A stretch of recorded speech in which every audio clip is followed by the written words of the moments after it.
either flow here with another coding stream. So today I'm going to try to fix the,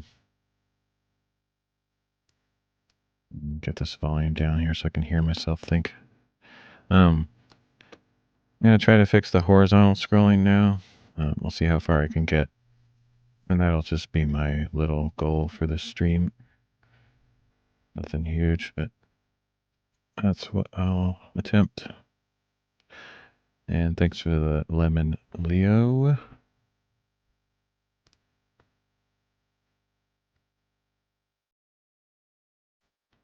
All right, there we go. Didn't sleep much, so probably won't last super long.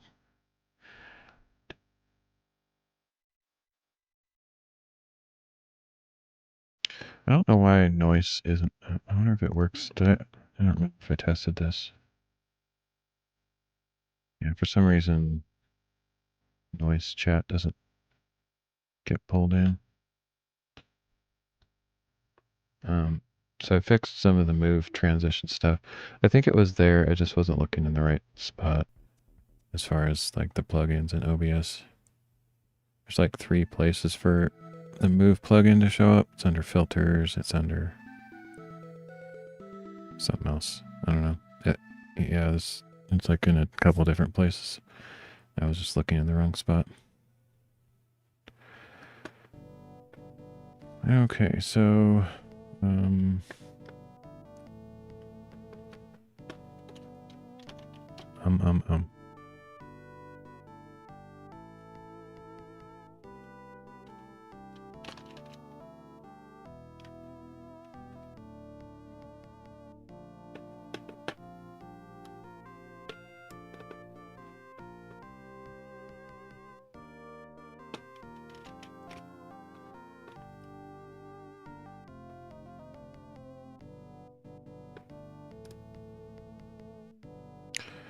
that's another bug that I don't understand, but if I go straight to this page, just from whatever state it's in, oftentimes the books thing doesn't populate. I need to make a note of that. I try to make notes of some bugs and stuff.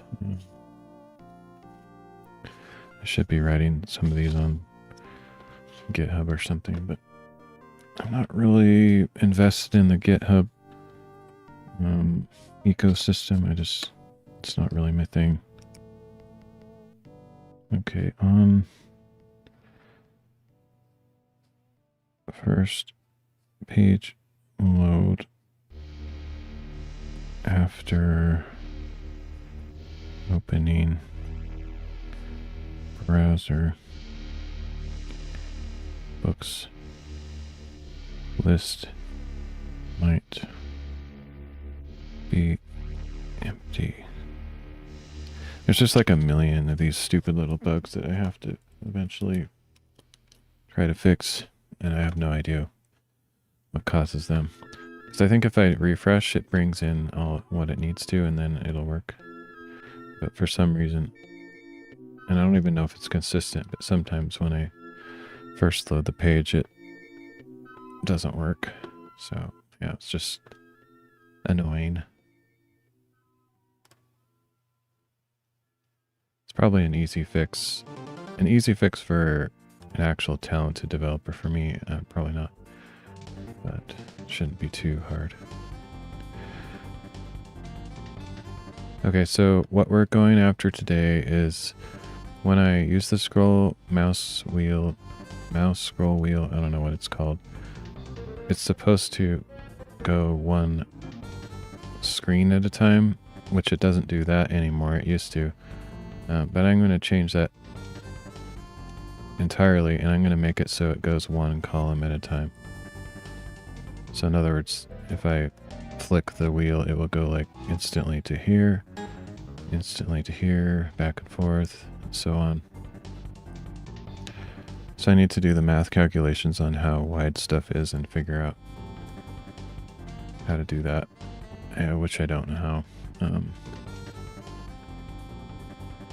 I have some math for it already, but somehow it got messed up by the recent changes, so I need to adapt it to the new scenario and hope that it doesn't break everything else that I just accomplished. So I think calculate columns is the function that I made to try to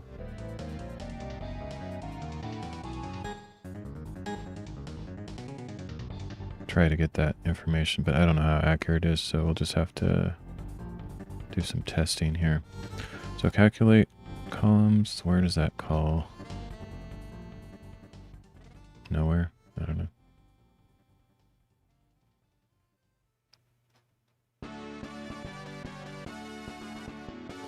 I might have removed the function call to this. Yeah, there's nothing calling that, unless it's in universal or something.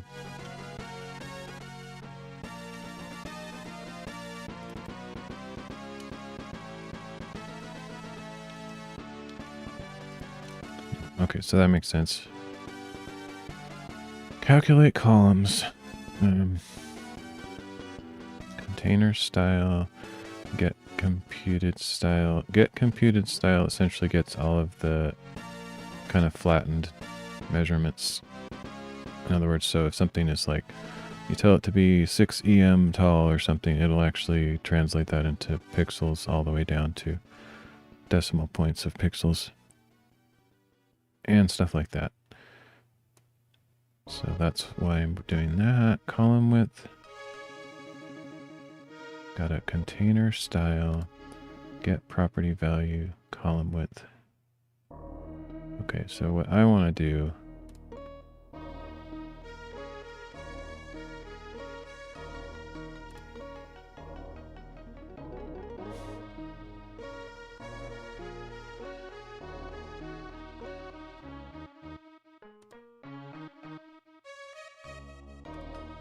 Okay, so this just returns like an object. I need to call it from somewhere though. So calculate scroll position is...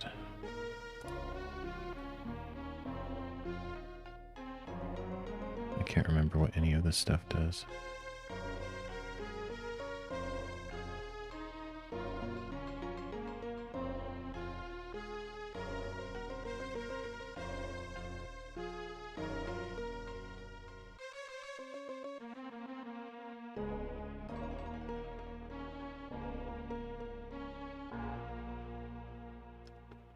I'm just going to run it as is because I have no idea. It's funny, I put all this code in there, but I don't have any real memory of what it does. Let me, I want to see something here.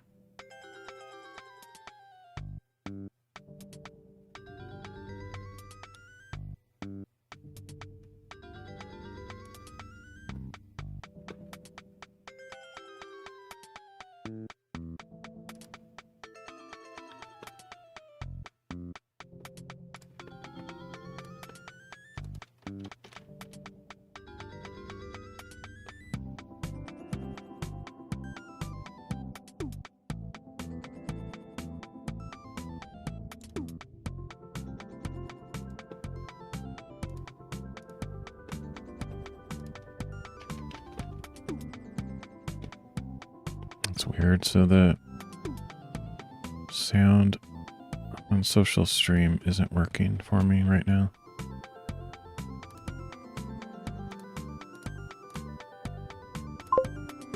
Oh, okay, there we go. Okay.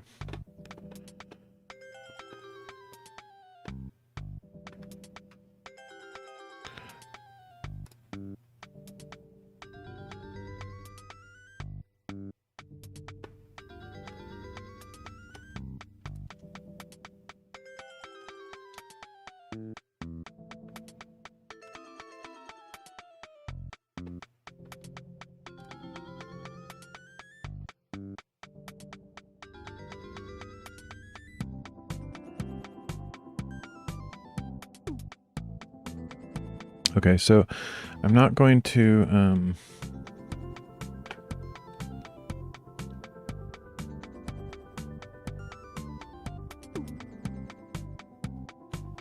not going to worry about the audio Bible right now, even though it should be using kind of the same logic. I'm tempted to just try it, see if AI can fix this quickly, but I think it's probably going to mess it up. This is kind of a complicated problem. It's not that AI can't figure this out, it's just I'm not sure. I don't know, I guess it's worth a try, but I need to figure out which functions that this is even needing to use. Let's see.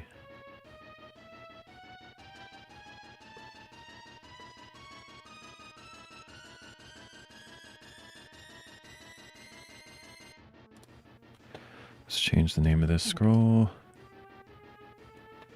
Is this really what that does? Scroll text.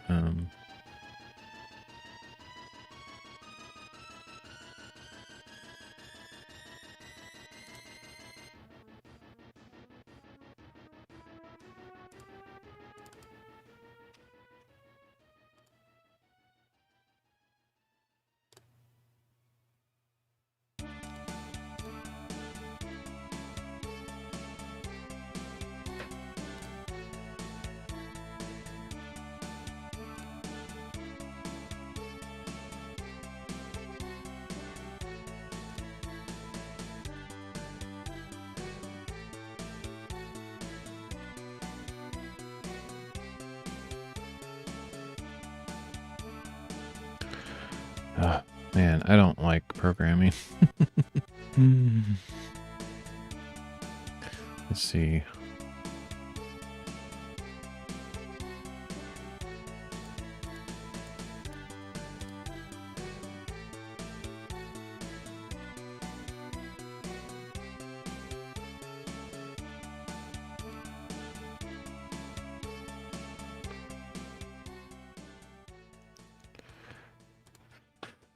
Okay, scroll chapter text. This needs to have a better description, and I guess this name of the function is fine, but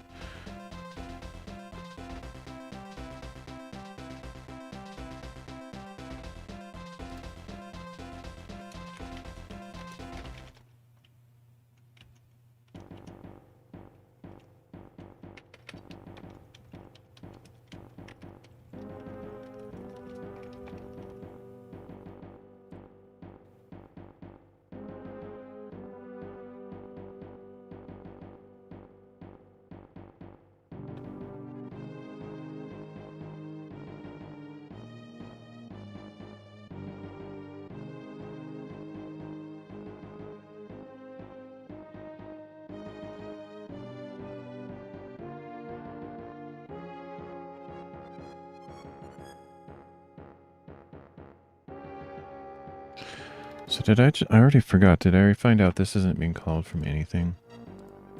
Yeah, so that's not being called anywhere.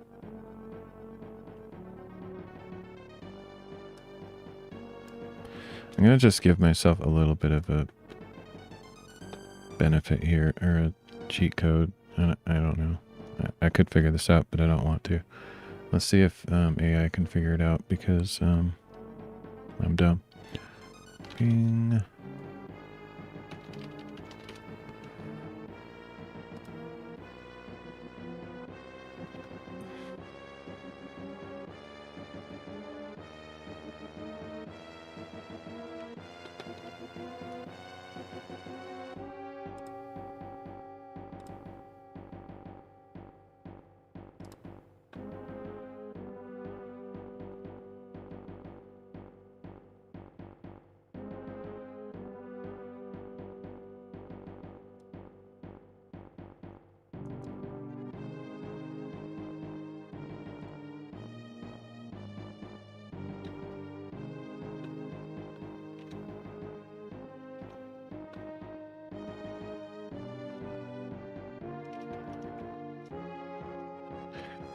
Okay, so I have 3 functions here.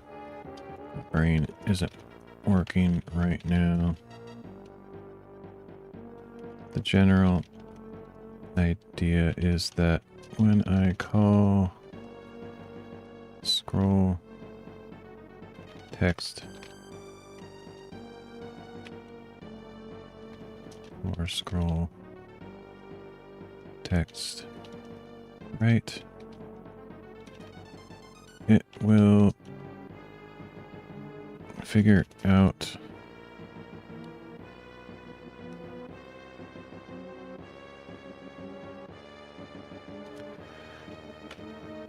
the column width plus column gap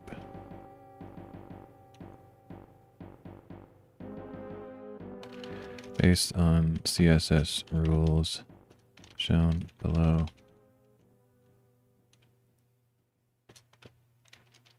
The browser window can be an unpredictable width, so it needs to adapt to any situation.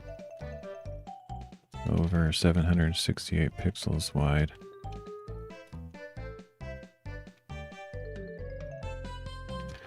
Basically, what I'm going for is to have the ability to scroll left and right a column at a time, which would effectively include the column gap if there are more than one columns.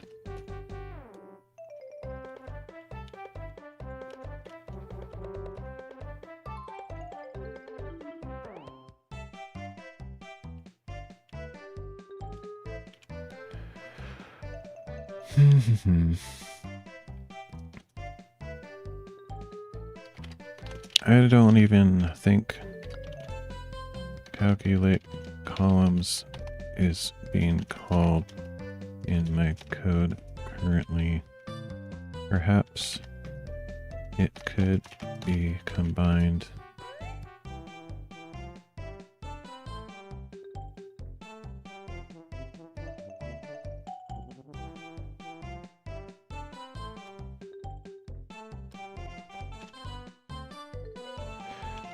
With calculate scroll position, because I feel like there is some duplication there.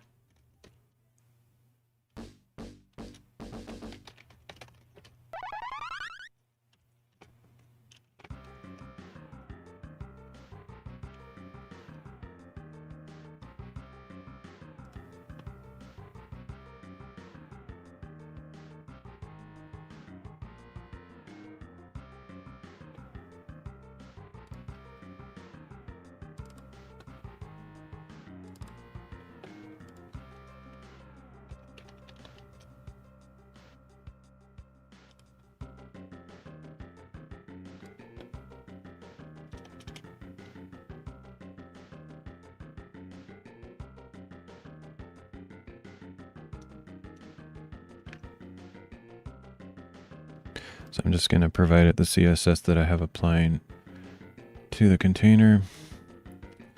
The CSS below is applying to a container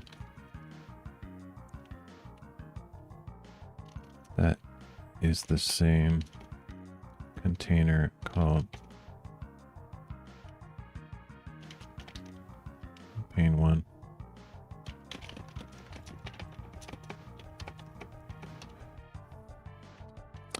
Okay, I don't know what else to say. Let's see if what it comes up with.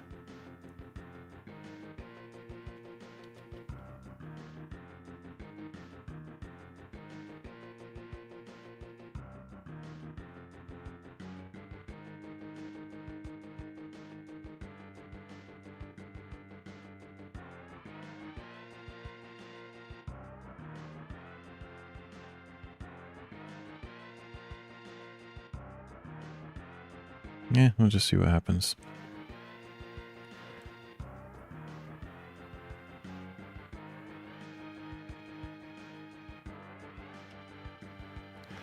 All right, to combine calculate columns with calculate scroll position and ensure that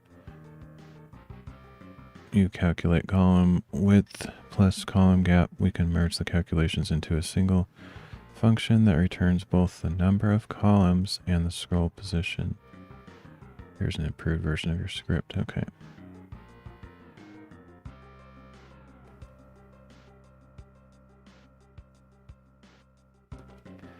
The script includes a combined function calculate scroll details to perform both column and scroll position calculations. The scroll text function now uses the combined function to retrieve the column gap and scroll increment values. Alright, let's just try it. And if it doesn't work, I'll kind of read through it a little bit. And before I do that, I'm going to save a backup of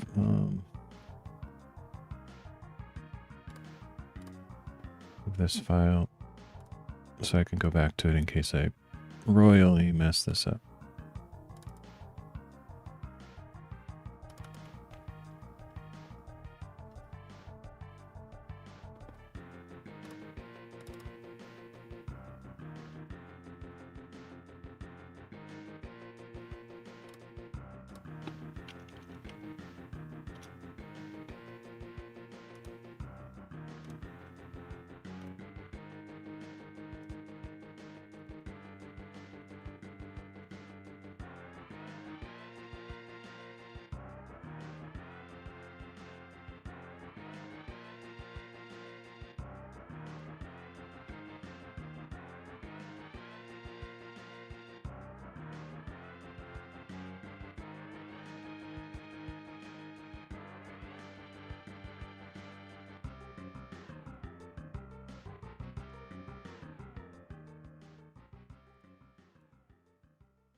Baby T-Rex, Ryurango, bodacious,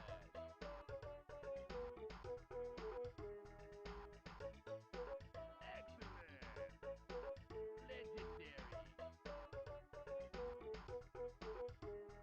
He's my baby, he's my baby, he's my real cool baby T-Rex. Baby T-Rex, he's my baby, he's my baby, he's my real cool baby T-Rex. Baby T-Rex, he's my baby, he's my baby, he's my real cool baby, he's my baby, he's my baby, he's my real cool baby T-Rex.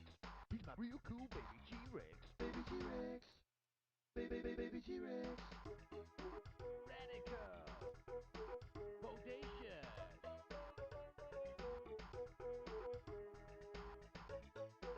excellent, legendary.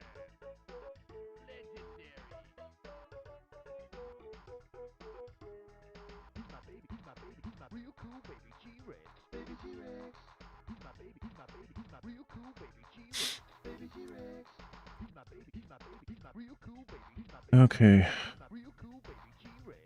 He's my real cool baby T-Rex. Baby T-Rex, baby T-Rex, Ryurango, bodacious.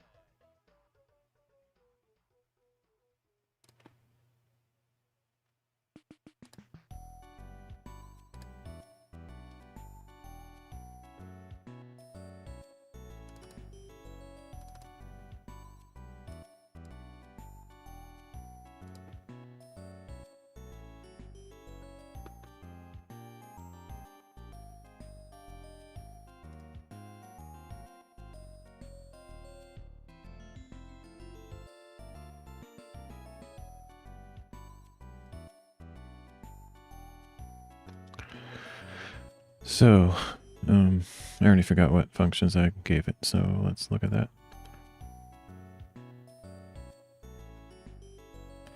Calculate columns and calculate scroll position is these two, that one, and then this one.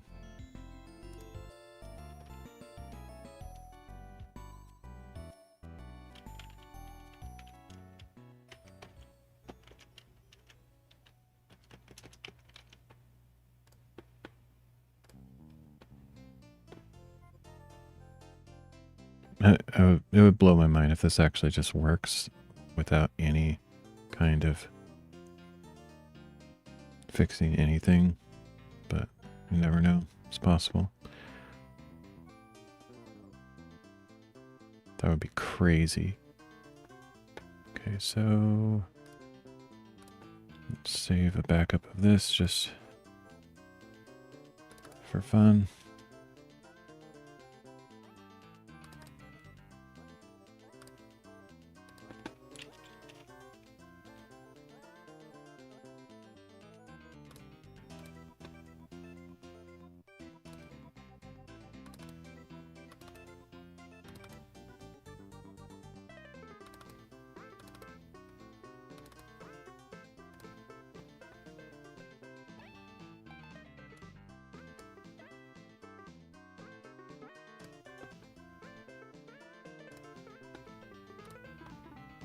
That would be insane. Okay, no, it didn't. Didn't expect that.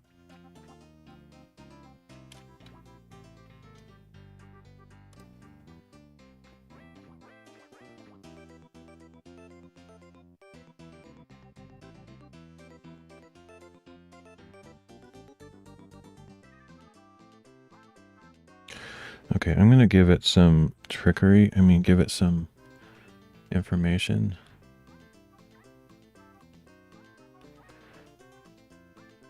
Let's,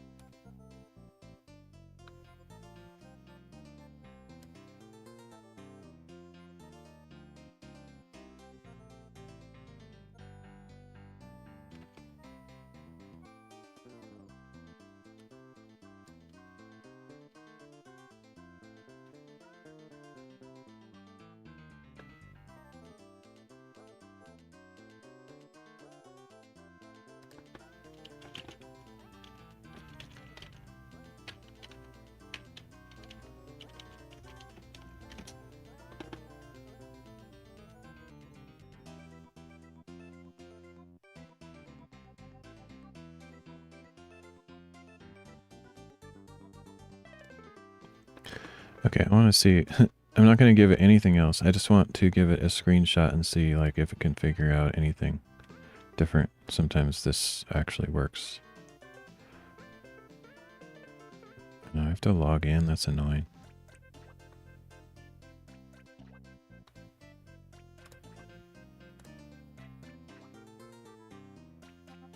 Let me see. I don't even know if I know login to use. Let me try. Where's my phone? Oh, it's over there. Ah, that's annoying. Using my phone as my camera, so. Okay, well. I'll try that later, I guess. Can't really mess with that right now. Not really working.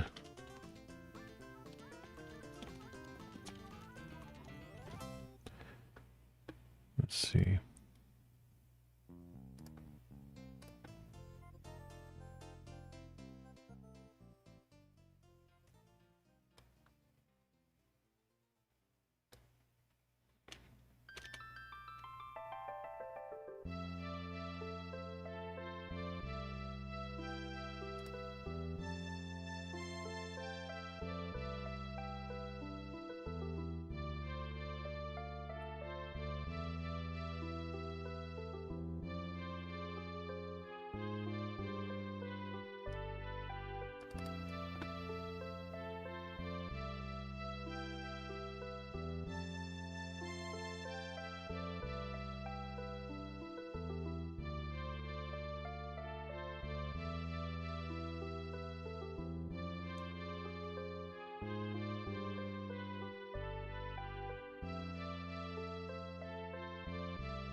I don't actually see any logic in the code you wrote.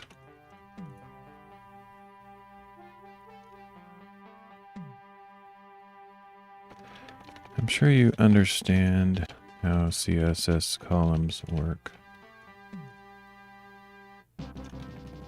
There can be 2 or 3 or 4 or more columns that are generated depending on the browser window width.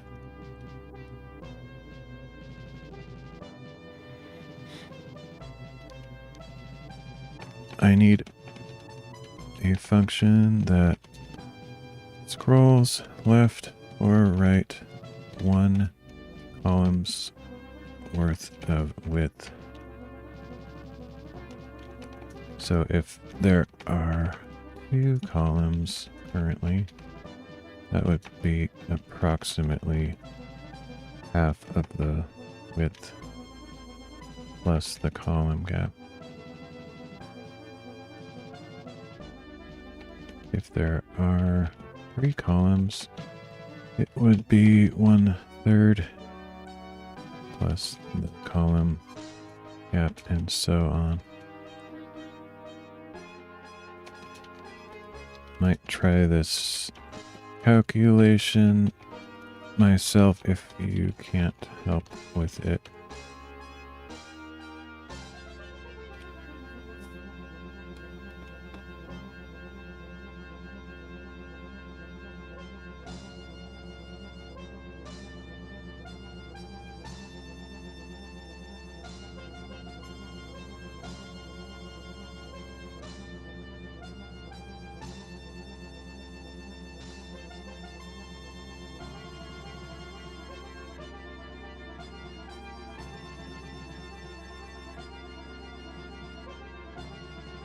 That looks more logical to me, just like glancing at the code. I got rid of a bunch of stuff, but I may not need all that extra garbage because I was sort of experimenting with different code methods and I might have added some redundant code. And so I kind of wanted to get rid of extra crap anyway. So let's just try this, see what happens.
Waiting for that stupid song to get out of my way. Okay.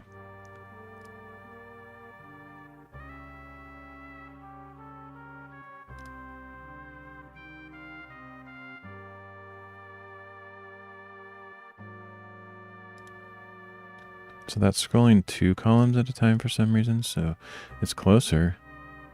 It's an improvement, but it's still doing 2 columns instead of just 1.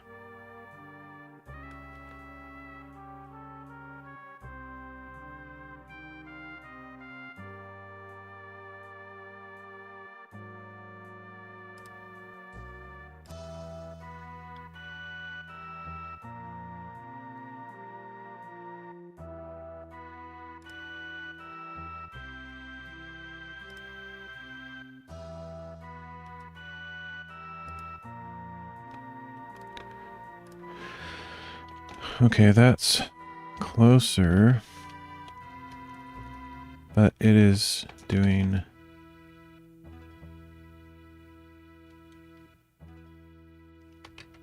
scrolling 2 columns if 3 are visible, 3 columns if 4 are visible, etc. It should always scroll a single column at a time.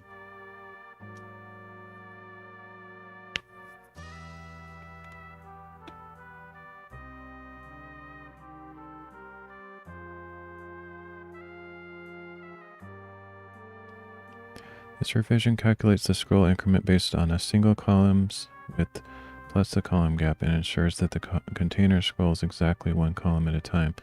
The scroll to function includes smooth scrolling. Well, I don't really want that.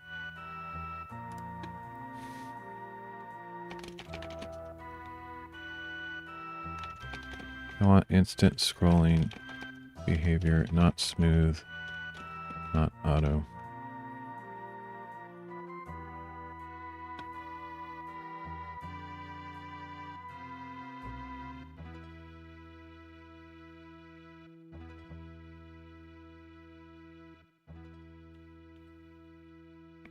All right, let's try this.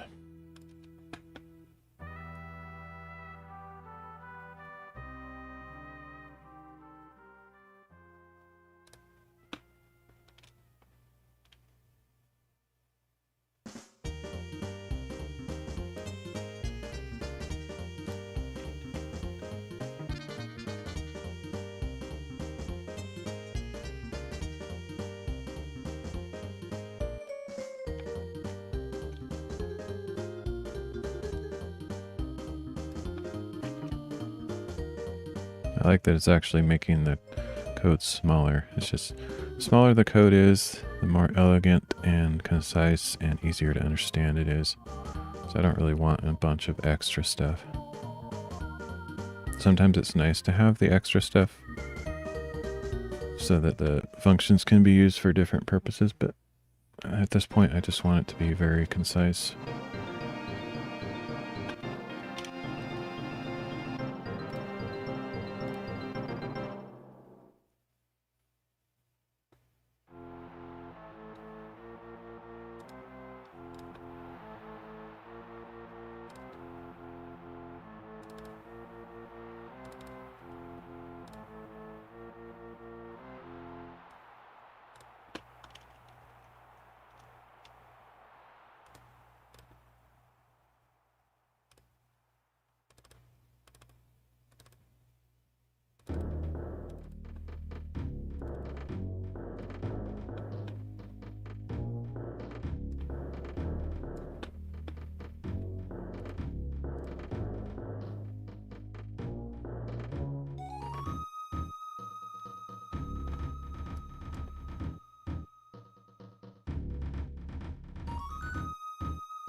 Okay, we should see verse 11. Nope.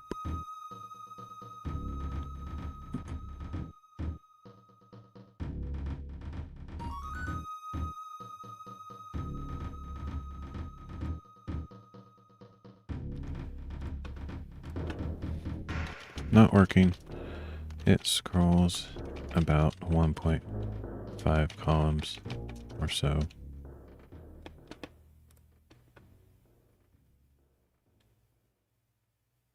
Game over.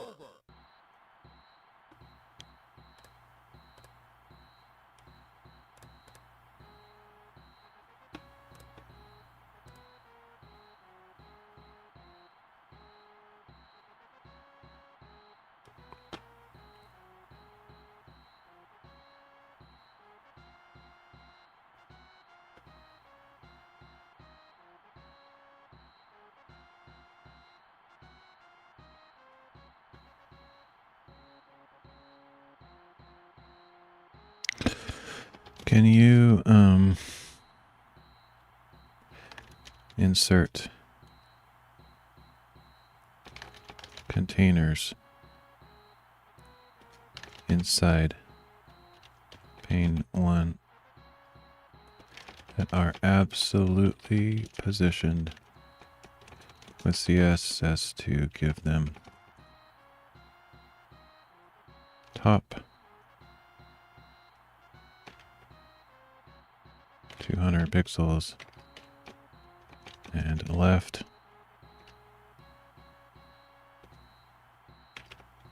with a left valley to match where you are making the column breaks. Also give the containers the style of height, 100 pixels,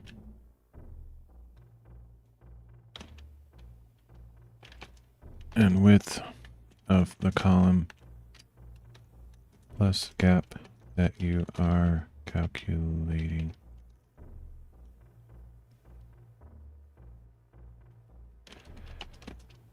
So if you think there are 3 columns, make 3 of these absolutely positioned divs inside pane 1 with the styling I requested, and add them to the DOM inside that container. Give them a border of 1 EX solid red as well, making sure the border doesn't make them wider.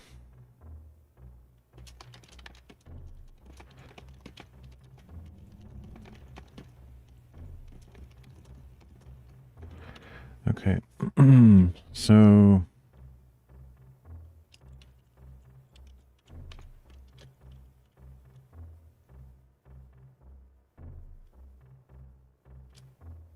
let's just see what this does.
I don't think this is going to work because the text is, this might also be part of the problem. The text is loaded in dynamically, so it may not be where until it loads in, but let's try it. I don't know. Let's see what happens.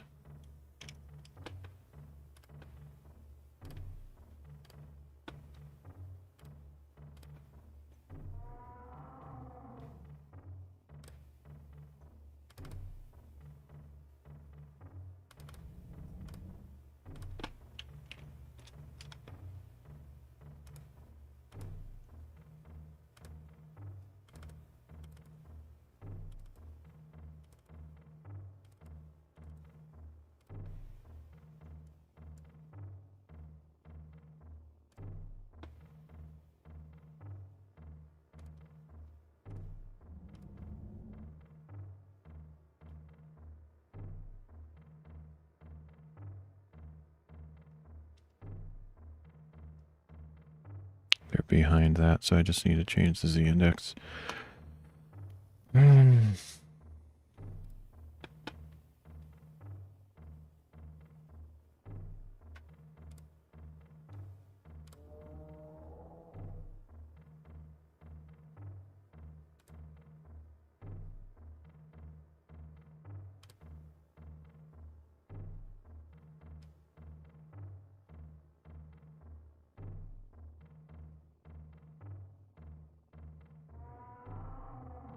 Actually, it's getting replaced.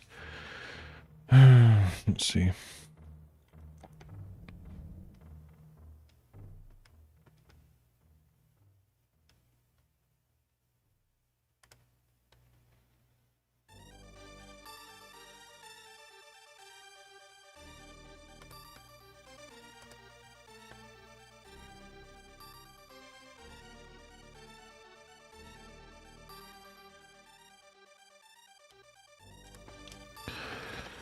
I think the column marker generator needs to be called from within scroll text because the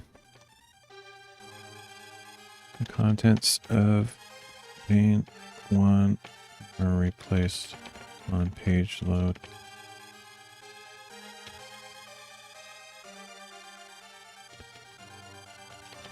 Also add them to the end of the DOM inside pane 1, so append at the end as children, and also give them a z index 100.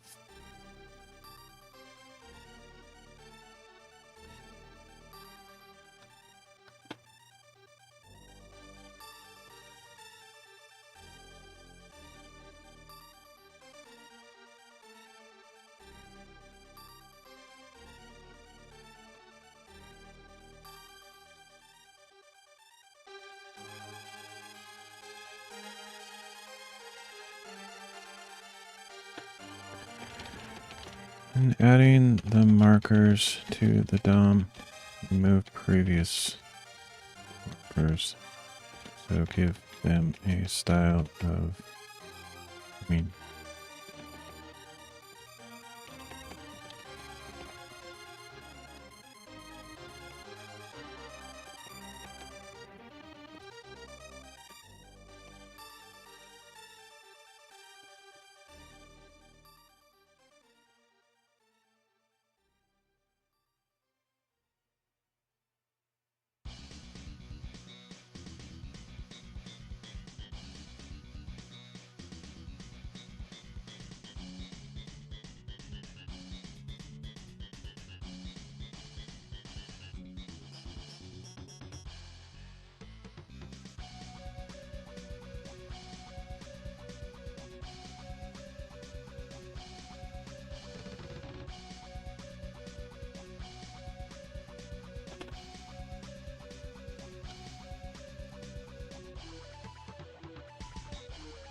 AEDI.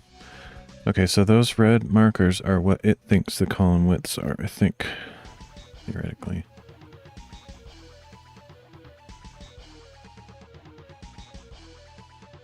It took a while for those little things to pop in. Okay.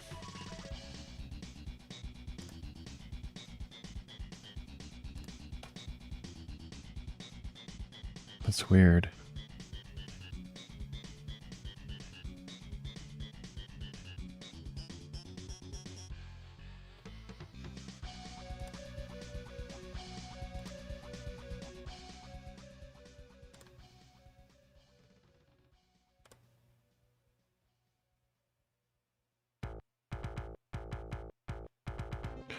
So it is accurately detecting that there's 3 columns, but obviously where this border is not actually between columns. It's cutting a little bit short. The weird thing is when I push the button, it's actually scrolling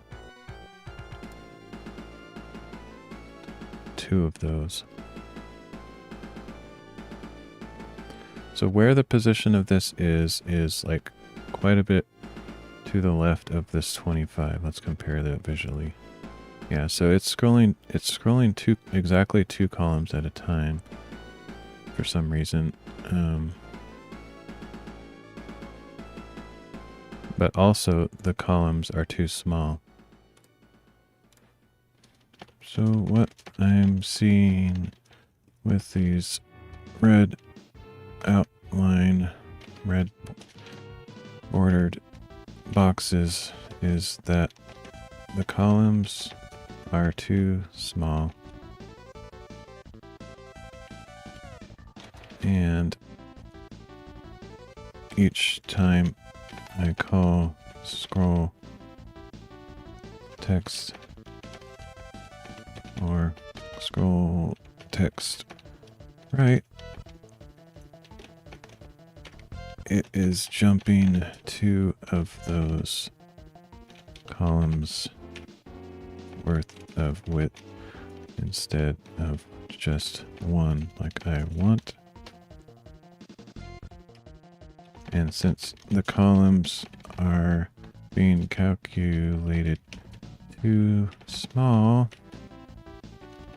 it's something like 1.5 columns.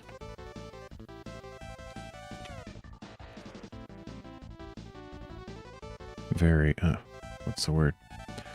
Very rough estimate.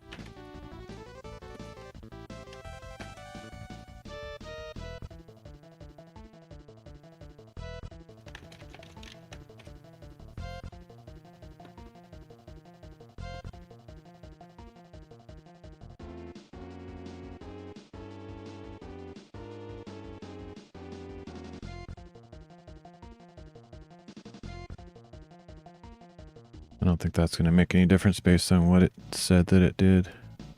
I don't even know if you can actually calculate the column width. Honestly.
That looks closer.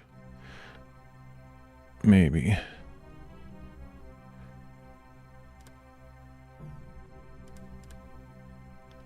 Okay, so if I push the button once, we should be in between these two columns, but I think it's still jumping two columns. Yeah. It looks more accurate to, I mean, it's closer to actually two columns. It's still, now it's actually a little bit more than two, or no, a little bit less than two columns.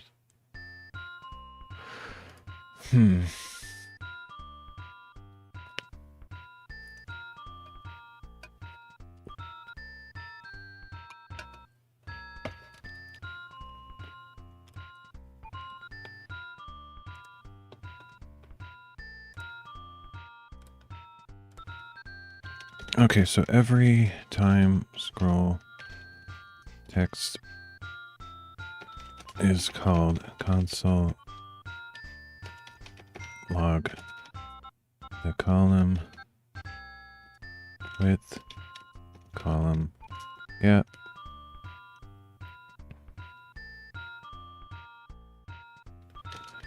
total amount scrolled left or right.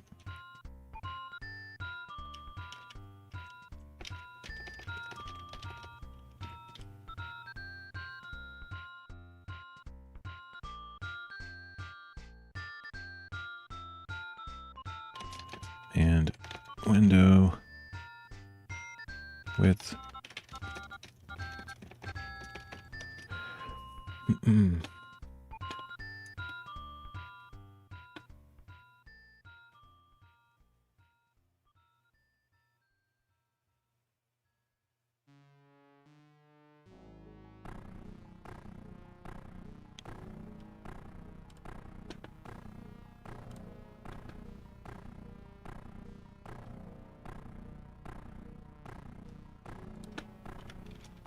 Make this a little bit easier for my brain so I don't have to every once in a while when I'm doing this cut and paste replacement stuff, there's a chance I could accidentally replace a function that is not related to what I'm doing, and then I would lose some functionality. I'm just going to make a giant gap so I can properly cut and paste without being in danger of replacing something else.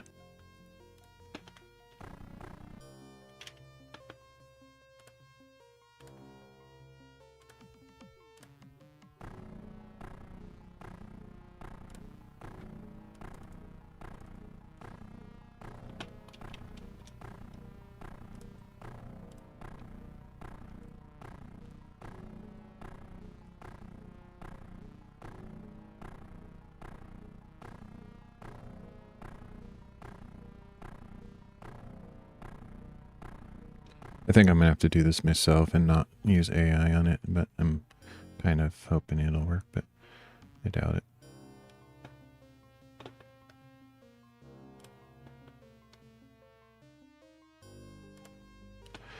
Okay, so it thinks that the column width is 352. Okay, so we should be able to verify with this using just basic math, I think.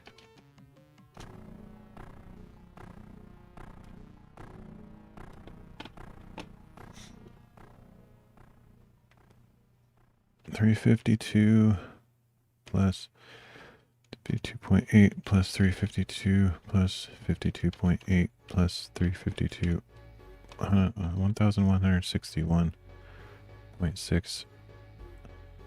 It's getting, okay.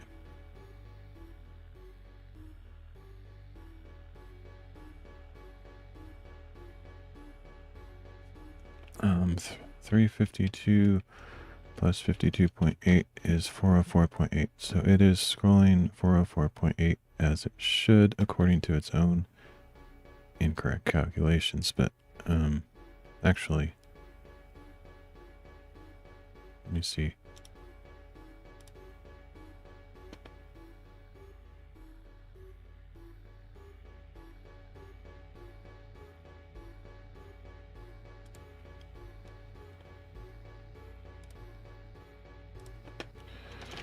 Change everything that refers to the window width to instead refer to the calculated width of pane 1, because it has significant padding right and left.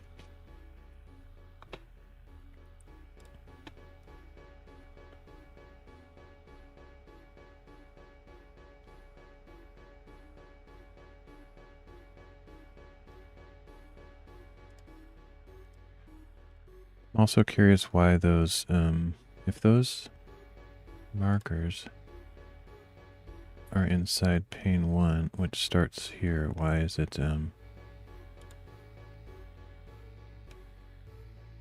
why aren't they on the edge of pane 1?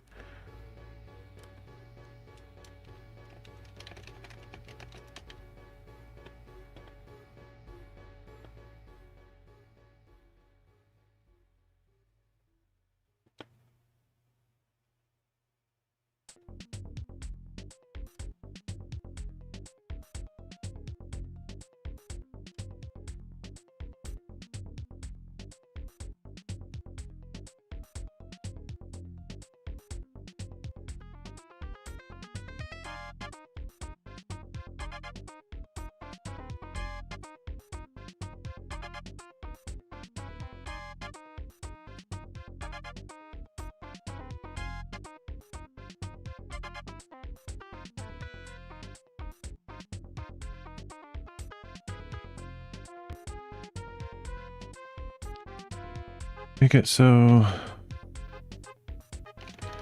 is 0 gap between the markers.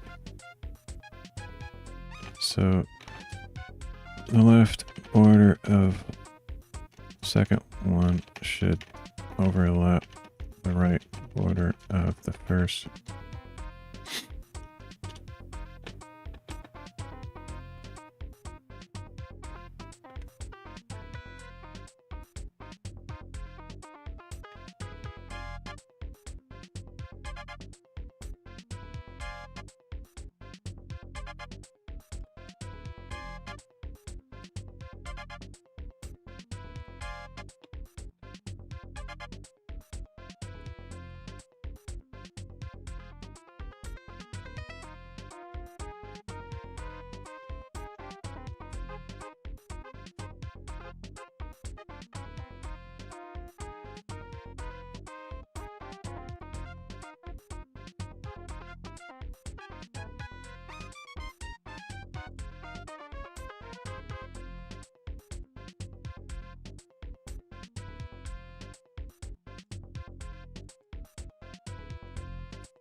I'm just going to change the CSS so I don't have to manually do this every time. Needs to be position relative on the pane one.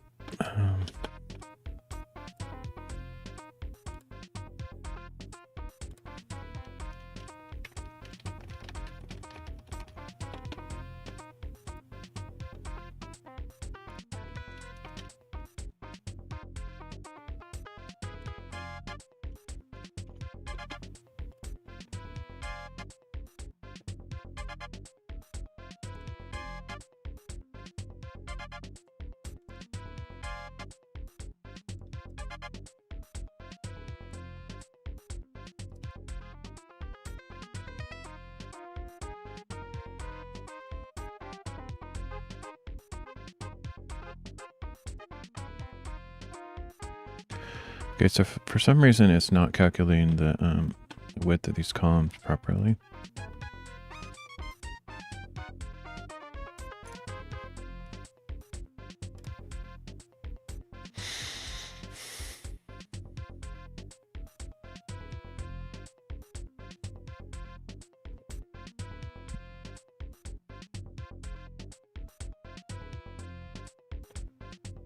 I'm curious if these actually are 352 whatever pixels with 350.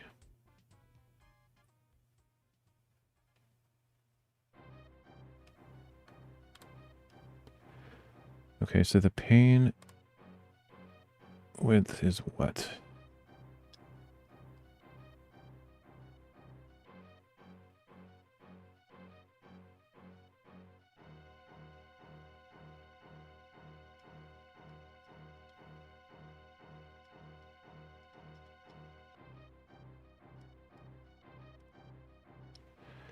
Pane width is 1194. Is that reflected here? Yes, it is.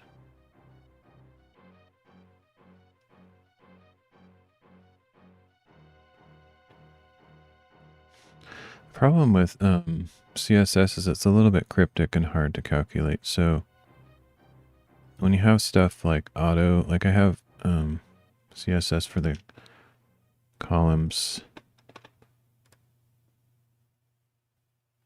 Auto 20 EM, which is very subjective, and the column gap is 3 EMs.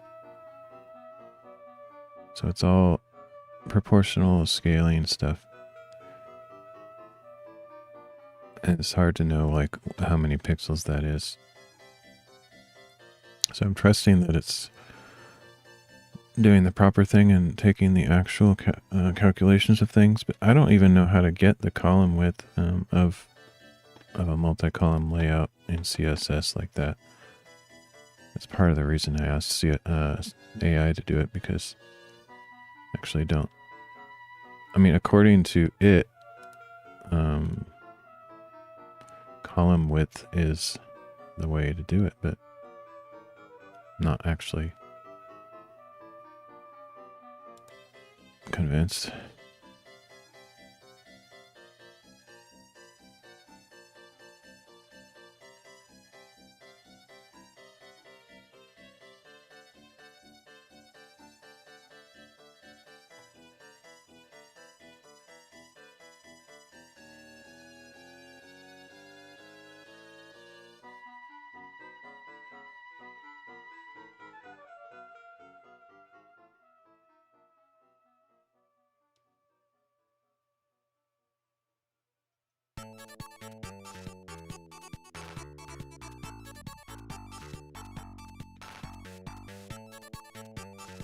Let's just ask it, see if it knows. Let's see. Column fill. Auto.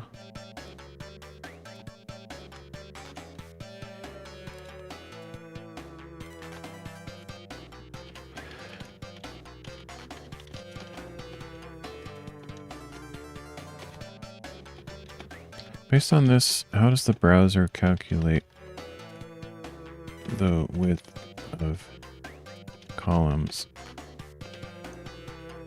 since everything is in EMs?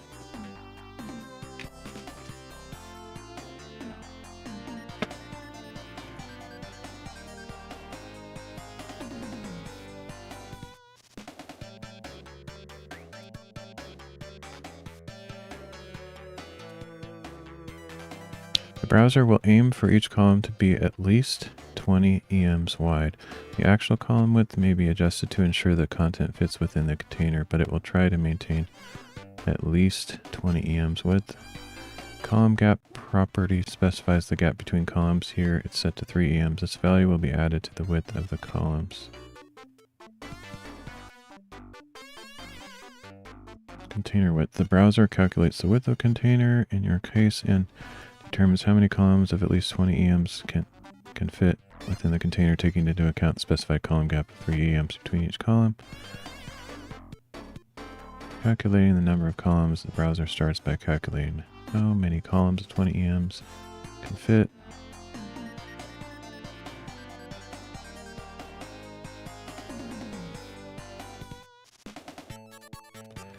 If there is extra space left in the container after determining the number of columns, the browser may slightly adjust the column width to ensure the content fits well and maintains visual consistency. Column fill auto property ensures the content flows naturally into the columns, filling each column before starting a new one.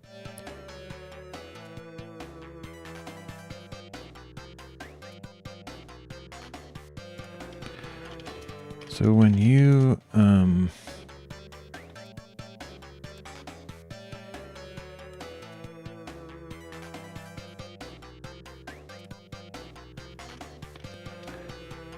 are calling these dealios, it should be pulling the live values of the widths of the columns with all that browser shenanigans you described above.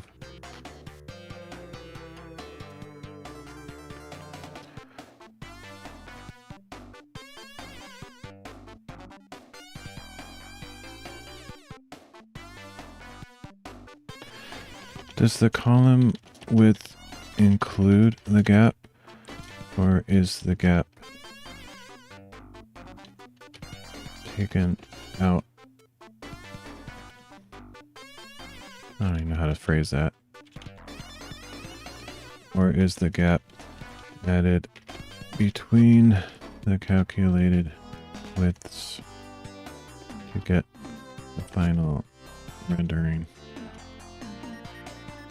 It shouldn't include the gap, but the column width does not include the gap. Okay.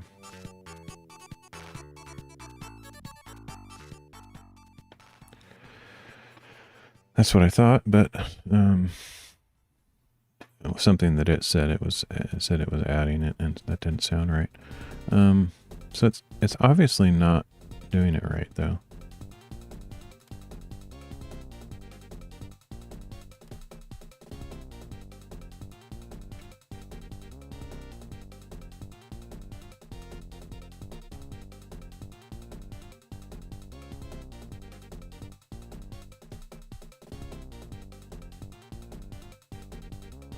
Something still isn't right though. Scroll left or right is scrolling. Actually, let me look at the numbers first.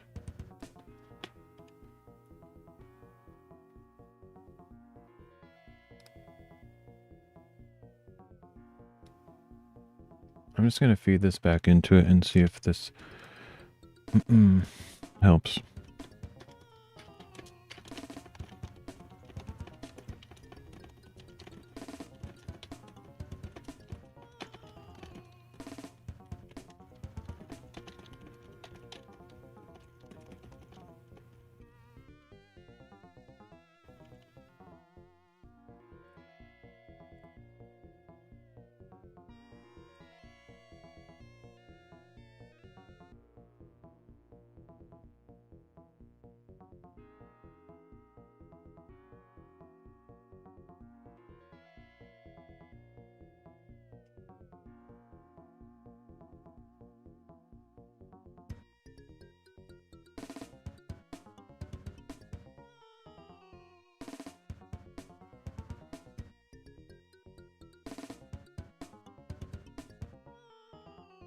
All right, let's just see if that fixes it.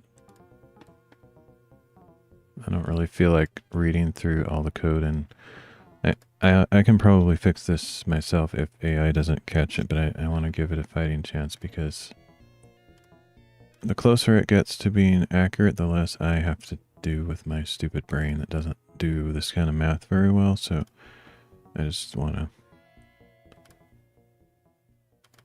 use the AI as a tool as best as I can. And sometimes when you're using this kind of a tool, it may not save time in the long run. Like, I maybe could have written this code faster, but it just depends on the complexity of the problem.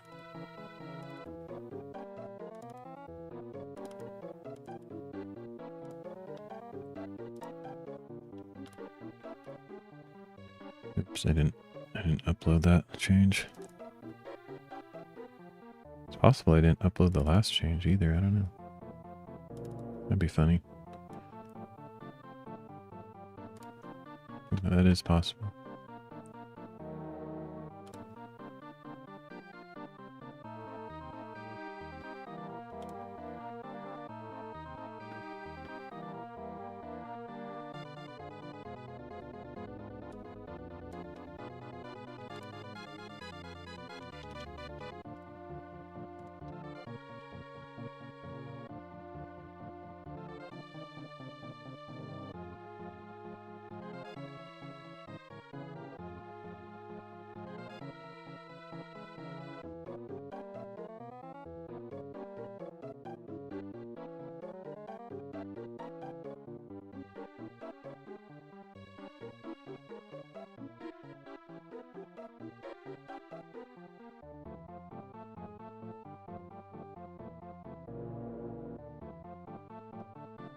Calculate scroll position.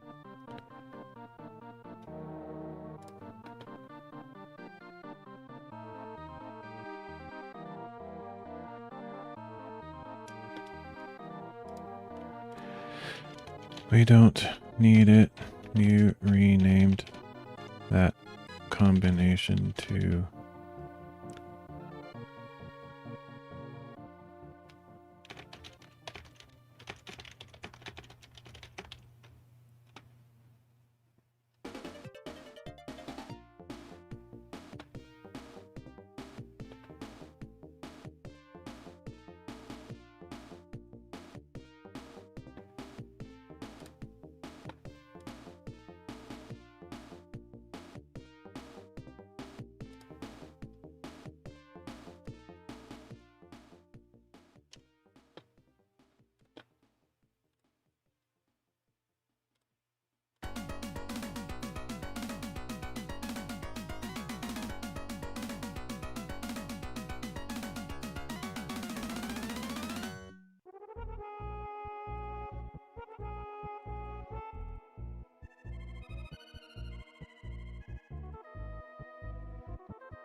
Excuse me.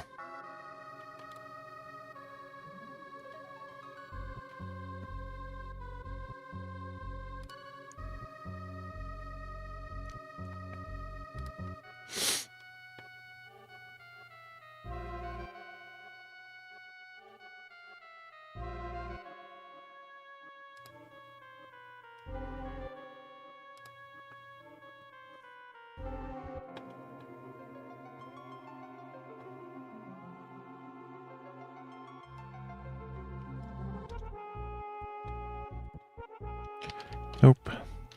Still scrolling almost 2 columns worth of width.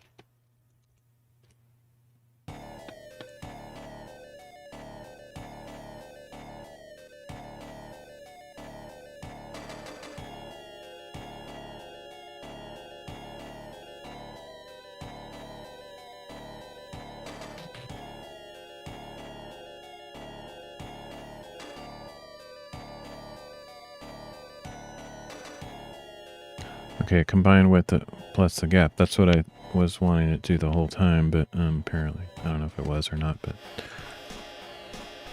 we'll see if that makes any difference or not.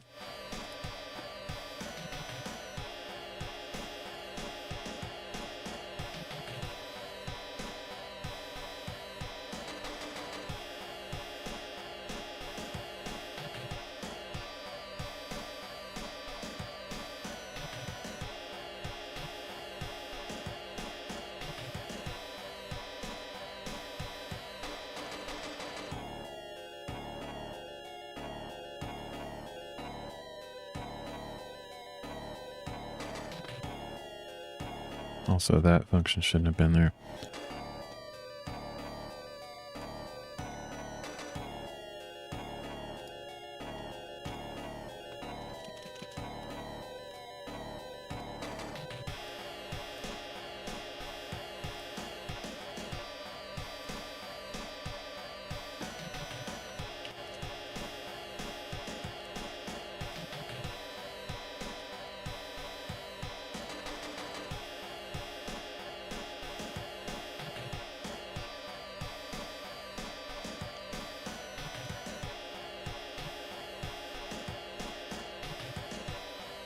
Shoot, didn't mean to refresh that.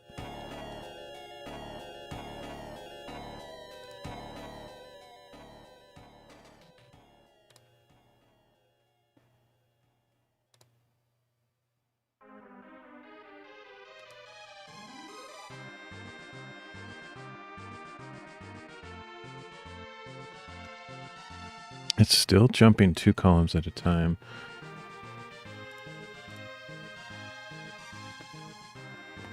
And it's not exact, but it's closer to almost exactly 2 columns. Like it looks like this is almost where it should be, but you can tell that it's not because it's cut off over there on the right hand just a little bit. So it should be like right there. So it's close, but no cigar. Plus it's doing 2 columns instead of 1. It should be jumping to right there.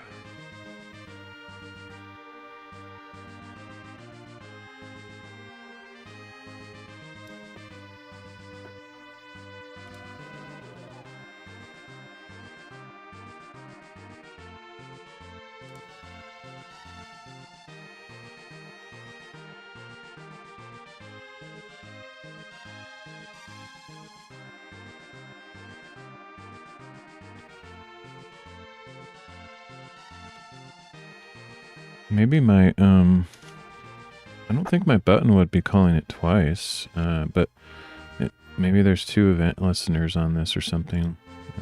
I don't think so.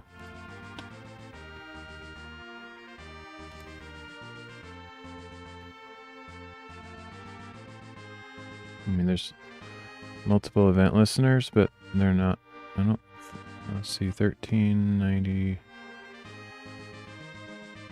Maybe there is 2 on there. That would be weird. 1390, 52. What's that?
Flow grammars. Hey, mate. Okay, so I'm gonna try uploading this, see if that makes a difference.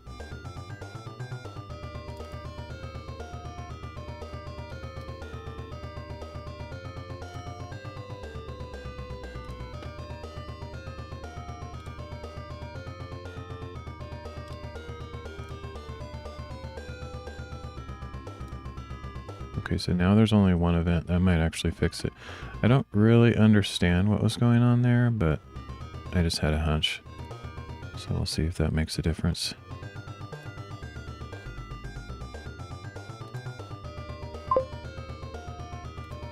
Okay, this is really close. So there were two event listeners on the button. That's why there was 2 columns. But it's not calculating pixel perfect. It's very close, but it's not quite right. But a minor adjustment will probably get it working. Saw your comment on Rumble. It's cool. I didn't realize they gave us replay. Really? You didn't know that? Yeah, Rumble is the same as YouTube. They last forever until they change that. DLive took them away nowadays. Yeah, Rumbles last for 300 years. Like, until they change their policy, that it's the same as YouTube. They never go away. It's kind of cool. That's actually one of the main reasons I started streaming there, is Rumble, Odyssey, and YouTube all last forever, essentially. Yeah, pretty cool. I just happened to see that. I spent almost no time watching anything on Rumble. I don't even know why I was looking. Sometimes I just can't sleep and I just start opening apps on my phone and looking at random stuff, but Rumble is not like high on my list. I rarely look at anything there, so it was kind of a pretty random chance that I happened to do that. But yeah, it was cool. It was, when I heard Solid's voice, I was like, oh sweet, that's cool, you guys made contact. And I watched part of the conversation with you, and that was Virtual Monkey, right? I don't think I've heard his voice before. Anyway, that was cool. Glad you guys are friends and trying to help him out and stuff. This is really close. Really close. I'm going to take the logs and feed it back to it and see if it can figure out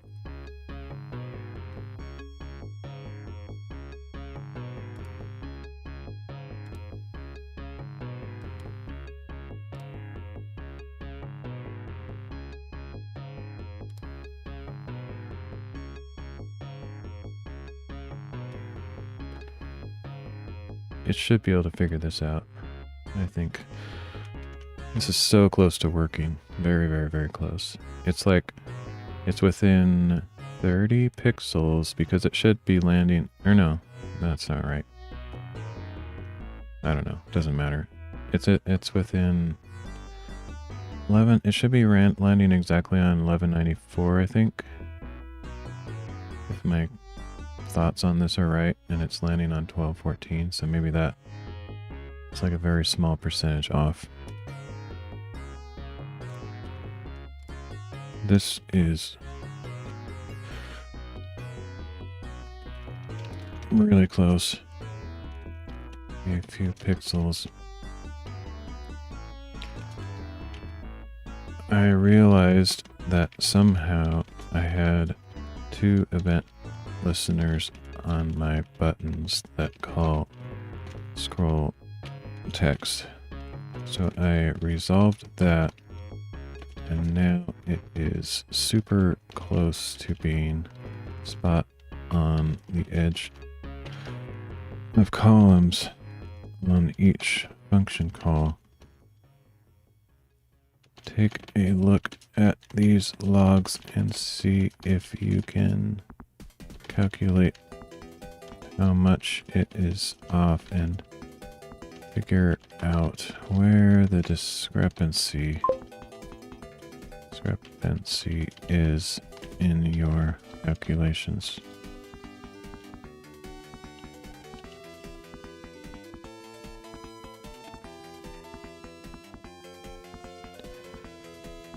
What other streaming site you were streaming to? I forgot the name. I'm on like a lot of streaming sites. I'm on DLive, Kick, Trovo, Twitch, Soup, S-O-O-P Live, Pixel, P-I-C-Z-E-L, Party, P-A-R-T-I.com, Noise.com, Beamstream, Odyssey, YouTube, Rumble, and BitChute. And sometimes I stream to others, but I've been having some technical issues with a couple of them, so they kind of dropped off. I used to stream to YouNow, and they require you to stream using Chrome, and I don't really want to install Chrome, so I'm just letting that drop off for the time being. I'll stream everywhere easily now with the awesomeness of Beamstream and Social Stream. Yeah, totally. Yep.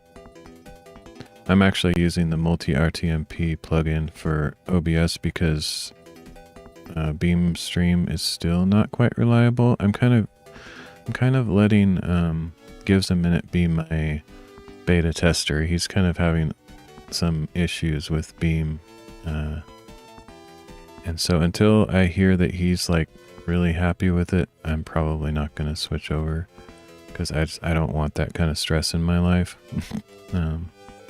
So yeah, I'm using the multi-RTMP plugin for OBS, which you can stream to unlimited platforms as long as your bandwidth handles it, and I have gigabit internet upload as well, so I can stream to about, I don't remember, I did the calculation at one time, but I think it's like over 100 sites if I wanted to. Anyway, so yeah. But when I do IRL streams and just use my phone, I have to use something else. I have an Aircast account or whatever. Yeah, so that's how I do it for that, which I would love to switch to Beam for that, but not if it's gonna like die on me midstream. Like I've seen weird things happen with Gives a Minute streams. I don't know if it really dies for him, but I think it kind of does. I think some of the platforms just drop off randomly and it doesn't tell him. Like, yeah, and that's right. So if you go into Beam, it says streaming. It says the name of the site, it says streaming or whatever. And then, but if you actually go to his profile on that site, there's nothing. So it's sending the signal to oblivion sometimes. So that would be super frustrating to me, like to go to all the trouble and find out later that it's not even going out. That would just drive me insane. So until they get that stuff ironed out, I'm probably not going to use it for restreaming.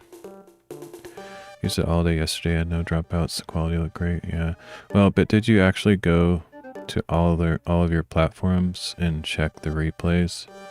Like, and maybe you're not streaming to as many platforms as I and Gives a Minute do, so they might sort of have a point, like a threshold, where if you go over a certain number of sites, it gets kind of buggy or something. I don't know. Which is understandable, like they can't just have unlimited bandwidth. But anyway, for Gives a Minute, he's had some serious issues with it, and it could be Mac related because he's on a Mac. So I could give it a try someday, but I just don't want that kind of stress. Like, until I'm pretty confident it's gonna work, I just don't think I checked everyone. I'll have to make sure next time, yeah. Anyway. But yeah, I'm glad it's working for you. And it might work for me too. I've never tried it. I just keep hearing about the disappointments. And so I just don't want to switch over until I'm hearing good things. The problem is there's not very many people that do what Gives a Minute and I do. Like, I'm streaming, I might be streaming to more platforms than Gives a Minute. But he's also streaming to Facebook and maybe X and TikTok. We might be about the same, but I wouldn't be surprised if I'm doing more than he is, because I'm streaming to 14, I think. And I don't know if his number's quite that high. But anyway, there's not very many people doing what we do. And so it's good testing for Beam, like for someone like me to use their service and see if it actually works. That would be useful for their development team, but I don't want to be like the guinea pig to have it like cutting in and out all the time, and then I look later and it's like half of my replays are like shortened, you know, cut out halfway through. It's just frustrating, because if that happens, there's not really any way to fix it. It's like it's too late, you know. So anyway, and I pretty much never have cutouts with the multi-RTMP plugin for OBS, so I'll just stick with that for now. But if they get their stuff ironed out to where it's super stable, yeah, I'd totally switch. But okay, so let's fine tune this a bit more. The log shows that the scroll positions are incrementing correctly based on the calculated values, but there seems to be a small discrepancy causing the scrolling to almost hit 2 columns worth. Looking at the log details, the calculated scroll increment is 404.8, which matches the calculations. The scroll positions are incrementing by 404.8 as expected. To account for the small discrepancy, we can introduce a slight adjustment to ensure the scroll position is perfectly aligned. Let's round the scroll position to the nearest integer to eliminate any fractional pixel offsets. Okay. I don't think that's going to work, but it's a reasonable attempt. So we'll go with that. The script rounds to the scroll position to the nearest integer, which should help eliminate any minor discrepancies. I'll just try it and see what happens. It's a good idea to try that. I'm not convinced it's going to work, but we'll see.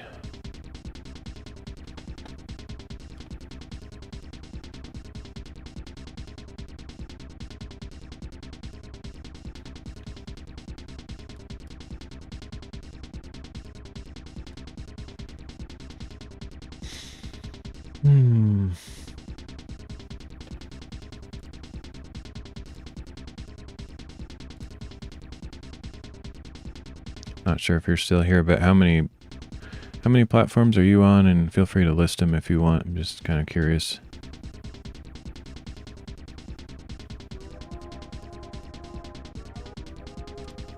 All right, let's save a backup.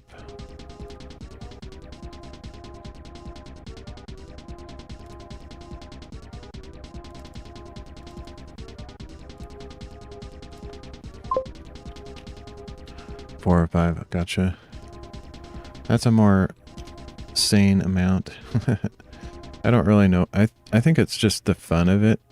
Like, once basically, here's what happened. Like, I was streaming to Actually, I've always streamed to as many as I've known about. Essentially, as soon as I decided to not be DLive only and I stopped being just one platform, I just did as many as I possibly could. The only ones that I've purposely avoided are like ones that are social media centric. So like things like Instagram and Facebook and X, like where the primary purpose of the website is social media and they just have live stream as an afterthought. I've kind of avoided those. Partly because it's sort of more tied to your real identity. Like if you have a Facebook account, it's kind of like you as a real person in the real world. I don't know if there's a good way to make it more anonymous, and I prefer to keep it detached from my, you know, real people groups. And X is kind of the same way, and Instagram, you know, just I don't like social media. I don't have any social media accounts, first of all, so I'd have to make accounts on platforms that I don't like, and then I would have to deal with the crossover with real world connections, and I don't want to mess with it. Otherwise, I would stream to those as well, but that's pretty much my only limit. And then there's a couple sites that are so edgy that I'm just like, I don't really want to be associated with that kind of group. It's a little bit too dark for me or something, but I just don't like Amazon, Google, Twitch, YouTube. Yeah, same. I mean, I don't like them, but I don't really like any site anymore. I used to like DLive, and I thought they actually had my back, and they had good ethics and stuff, and then once they got bought out and just betrayed everyone, now I think, in my opinion, they've gotten back to their roots a little bit lately. Like I like what I'm seeing on the Discord with all the community events and prizes and just stuff happening. I think that's really cool. So I don't think horribly about DLive. For a while they were pretty bad, though. They basically lost their soul, essentially sold their soul to the devil with JS in his abbreviated name. But yeah, I think they've improved since then. But the long story short, I don't trust any website with my ethics or morality. Like I don't have full agreement with the staff or ideology of any website. So when I started realizing that, I'm just like, there's no site that has amazing anything. So if all of them are a compromise anyway, I'll just stream to all of them, you know. And it's really about the people too. Like it's not about, for me, it's not about supporting the agenda of the companies. It's more about connecting with human beings on those platforms, because the human beings on the platforms don't necessarily reflect the ideology of the companies. Like just because somebody's on YouTube doesn't mean they've sold out to Google, or just because someone's on Twitch doesn't mean they've sold out to Amazon. Like they're still individual creators with creative content and ideas and personalities. They just happen to have chosen that platform, you know. So I kind of gave up on trying to be all highbrow with my only streaming on sites that I agree with. I gave up on that because there is no such thing. But yeah, anyway, that's kind of where I'm at. So now I just stream everywhere I can, with the exception of I don't want to make social media accounts, so I'm kind of avoiding that. I would probably live stream on Gab though, which is kind of an exception. They're also a social media platform, but they're maybe a little bit more aligned with some of my ideology, and so I would probably be willing to stream there, but I don't think they have live streaming yet, and I don't know if they ever will. But anyway, it's kind of cool to see little random sites popping up though, like Party and Noise. Like I don't know much about the communities because I haven't had anybody drop by my streams and talk to me about it, but I don't know, I just like seeing more sites. I think the more competition there is in the market, even if half of them die, and they absolutely will, they're gonna die, I still like seeing them pop up. Making profiles on those sites and giving them your content to host is supporting them, unfortunately. Yeah, but that's the thing. I don't agree with the ideology of any website at all. It's just like a grayscale spectrum of, I agree 10% with, you know, this site, 20%, but I don't think I even get up to 50% on any website of like alignment with my ideology, so I don't care. No, and actually I'm not supporting them at all because think of it this way. I am using up huge gigabytes of their server and they're getting nothing out of it. Like they literally don't get 1 penny out of my content, nor do I, but I'm just wasting their server space. So I'm not supporting them at all. Much the opposite. I think they would like to set a threshold. Like, I think if they had their way, they would set a threshold. Like, everyone that gets less than this amount of views per video, you're just gone. Your account's deleted, because we're just, like, using up their crazy amounts of server space without giving them any benefit whatsoever. It's definitely like balancing out the big creators make them money, but we make them absolutely no money. We just suck up the money. that's the truth in it. So all right, so but the thing is, I don't care. Like I'll connect with people and I'll have a message and my personality and my content to share. I like it to be shared wherever it can be shared, even on sites that I don't agree with, because I don't align with their ideology, but I'm there sharing my message that's against their ideology, and it's unfiltered. It's me. It's about Jesus Christ. They would love to shut me down. There's like, ew, he's talking about Jesus. We don't want people to hear about that. But thankfully they don't shut me down. But someday they might, you know, when things get even less free speech oriented. But for now, I'm just sharing the message that I think is important and sharing it on any platform that'll allow me to speak. Let's see. Can't remember if I copied and pasted this stuff yet, so let me do it again. I think I did, but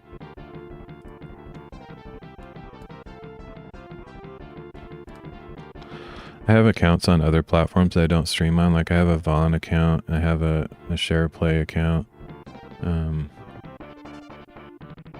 There's a couple other platforms that I have accounts on that I don't stream on. User base numbers are all that investors look at. Server space they already have is pennies in comparison. Yeah, but there's no way that they're like if you actually broke it down to, like, I have easily terabytes on a hard drive somewhere, and I don't think they make 1 cent off of my content, honestly. And so I'm using probably a 10 terabyte hard drive, just me. Like I have somewhere out there in the YouTube server rooms, you know, spread across all their various servers. I probably have like 10 terabytes of space just being wasted, and that just kind of makes me happy. But anyway,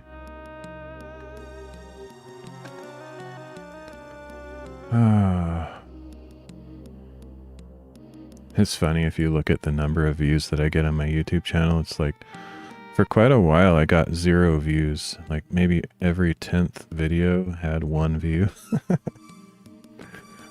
It's funny. Nowadays, I might get, you know, 2 or 3 or whatever.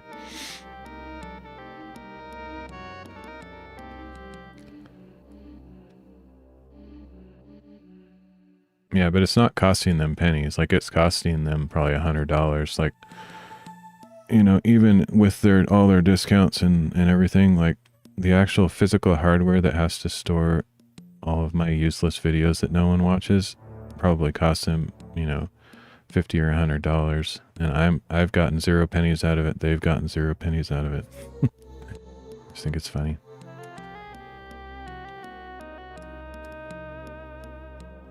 Let's see.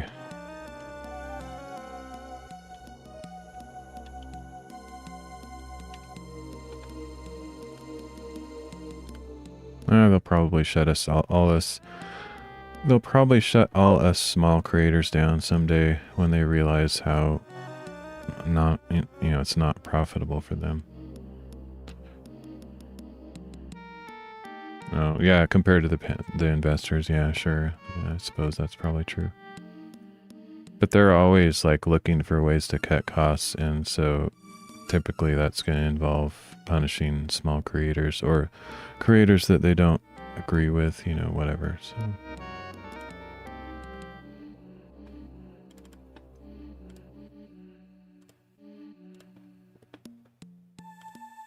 but while I have the freedom to stream for free, I'm going to take advantage of it. Because just think, like, so, if I think it personally, I don't want to be rude or anything, but I think it's stupid. I'm going to use a harsh language. That's pretty harsh for me. I think it's stupid to avoid sites that you disagree with, because then there is no truth on those platforms. I think, you know, if you have light to share, like, okay, you have darkness, YouTube, Google, Twitch, Amazon, and there's no light there. Great. How fantastic. You've taken your light and only shine it in a place where there's more light. What good does that do? Like, if you want to actually have an effect with your truth, don't be an echo chamber. Go to places where there's people that you might disagree with and have a, you know, fruitful conversation with. Don't go to DLive or Rumble or Odyssey or BitChute. I would say spend more of your time on YouTube, you know, Blue Sky, you name it, the most disagreeable place you can possibly be, and have civil, profitable conversations with people that you disagree with. You might actually make a difference. But talking to people that only already agree with you, kind of a waste of time. It's fun, it's pleasant to, you know, only talk to people that you disagree or that you agree with, but if you really want to make a difference in the world, send your message everywhere.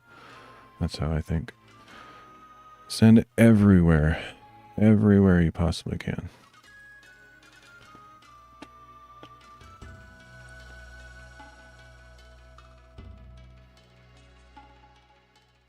All right, so it's funny, I'm very distractible. Can't concentrate on what I'm doing. Okay, let's see.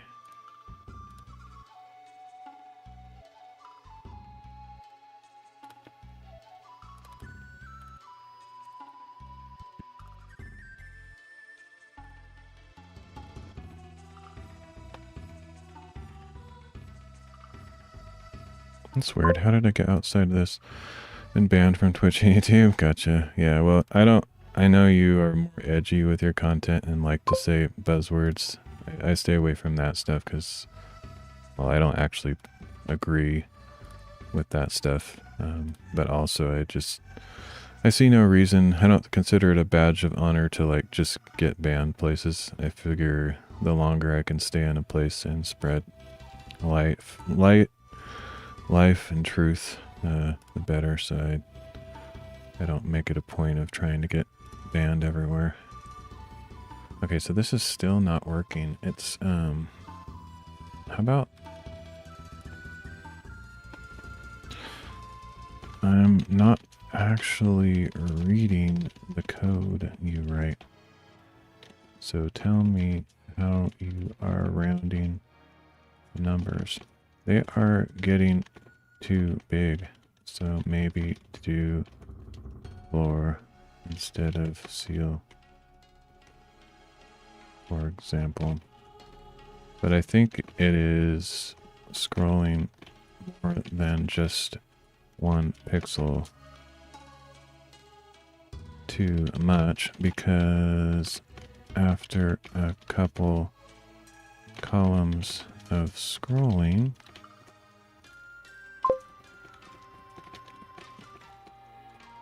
triggers scroll text.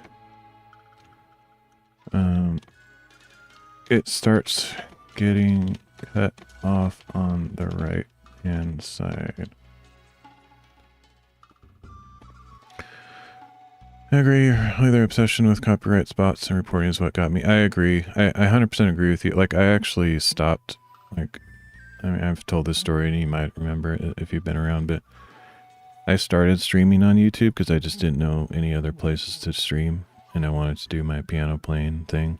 And I got so many copyright hits on there that I was actually angry, and that's when I started looking for other sites, and that's when I found DLive back in 2019. And the rest is history. But nowadays, I don't... Well, actually, even it's funny. Even back then, I never did copyright stuff, but I still got copyright claims. Like, the story goes, and this is totally true, I was just playing on the piano, like, public domain songs, like simple songs, like Mary Had a Little Lamb, Twinkle Twinkle Little Star. I was just trying to learn how to play piano, basically. And all of those songs got copyright claimed. That made me furious, so I was just like, this is stressful. Every single stream I do, I get multiple claims. This is a waste of time. But ever since I stopped doing the piano streams, I don't get any copyright claims. Like, even though I'm playing video game music on my streams, they don't seem to claim that. So, yeah, thankfully it hasn't been too much of an issue. But yeah, it's super annoying.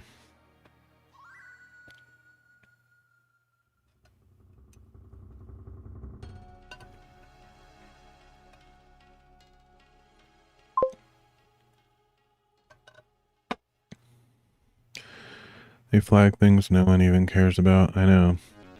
Well, I think it should be illegal. I think they should get in trouble for what they're doing, because they produced a system that creates false copyright claims. So essentially what's happening is I create original content that is in the public domain. I mean, it's not in the public domain, but all the content that I'm using in my stream is public domain. Or my own original content. In the case of the piano playing, there was nothing about my stream that was copyrighted. And so someone is literally stealing my content because of the system that they created. I was not doing anything against any law. I was purposely avoiding copyrighted music. I was only playing simple songs that are in the public domain. There are built-in songs in Synthesia, the piano program I was using, and they were all like old classical music that was like hundreds of years old, or like nursery rhyme type songs that are totally in the public domain, or Christmas music, from hundreds of years ago. And yet their system literally stole my content, and other people claimed it. It's like, it's so corrupt. It's garbage. I've even heard stories of people getting their stuff claimed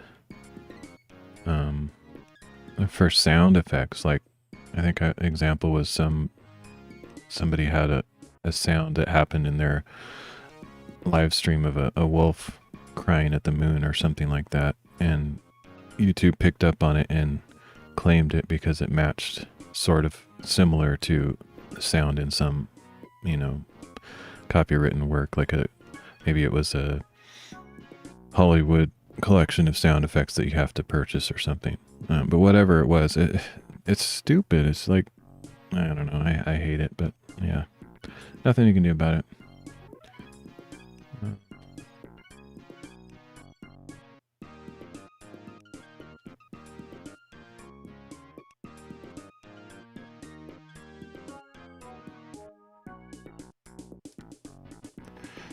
All right.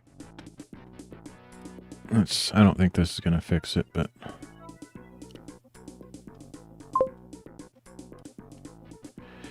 Remember the stream Tech Garage? I remember the username, but I don't remember offhand being an avid viewer of the channel, so I don't remember if I know what they did or much about them as a person.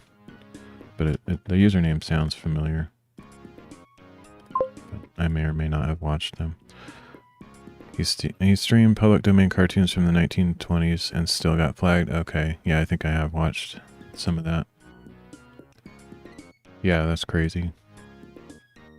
And like, technically, like Popeye and the original Mickey Mouse in black and white are supposedly in public domain, so theoretically it should be legal to stream that stuff, but they'll probably still flag it anyway. But yeah, it's dumb.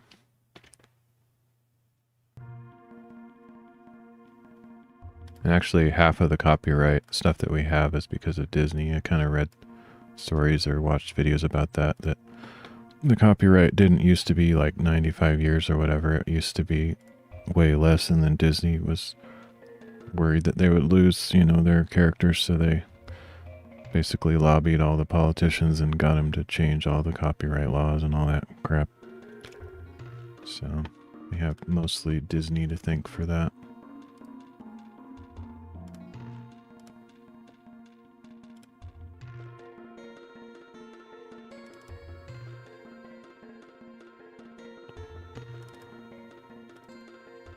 Okay.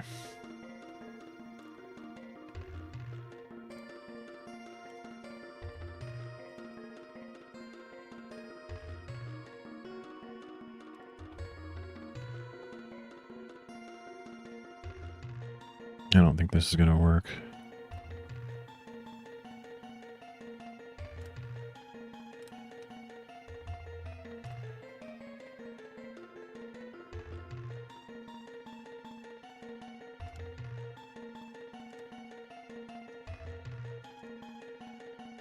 In fact, it didn't work at all. Now it's doing 0 pixels every time. That's weird. Make sure I copy and pasted it, yeah.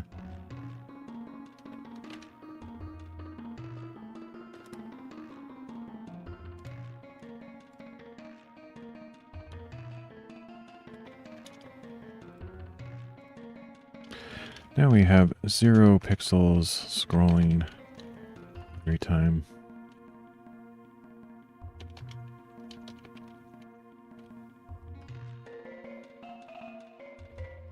Yeah, all this time that I've spent with AI, I probably could have written this myself, but I kind of have a, not necessarily a phobia, but I'm not very good at math anymore, and I have some form of dyslexia where I get everything backwards, and it would just take me a long time, and I'd just be kind of stressed. And there was a time in my life when I would have enjoyed writing this kind of code, just trying to figure out the puzzle or the problem or whatever, but these days I want the result without the littlest amount of work that I have to do, because I don't enjoy the coding process anymore. I can do it, I'm capable, I just don't like it. Don't find it that enjoyable. Although there's a certain trade-off, like a certain number of tries with AI, like failing over and over and again.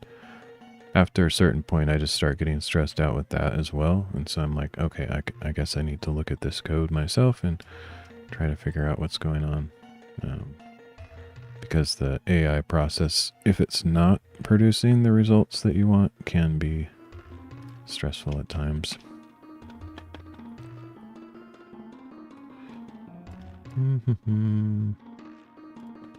But it's actually doing a pretty good job overall. It's really close. It's like a few pixels off at this point. I don't want to just arbitrarily subtract like 2 pixels. I want it to be accurate, because the problem is it changes all the time. Like as I'm resizing the browser, those values for the columns are constantly shifting. You can see how the stuff is moving around. So the calculations need to be trustworthy. That's why I'm not just going to randomly subtract 2 pixels or something.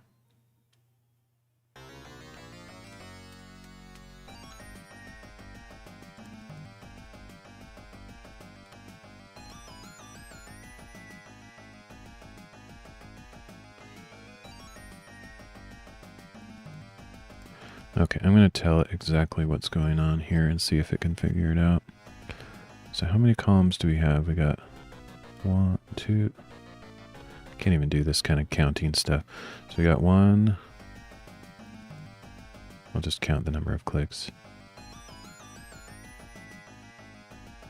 I'm counting the number that are hidden on the left. So 1, 2, 3, 4, 5, 6, 7, 8, 9, 10, 11,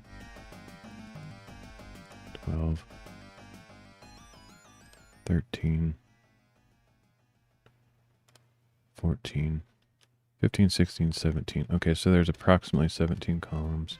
Let me see if it can analyze this data and figure it out on its own without me trying to do the math myself. I already forgot the number. Doesn't really matter. You can see here that we have a content that wraps to quite a few columns. For reference, it is Psalm 119, the longest chapter in the Bible. The cumulative scroll is falling short now, cutting into the columns a few pixels every time the function is called. Can you see what is happening with this sample data and adjust somehow?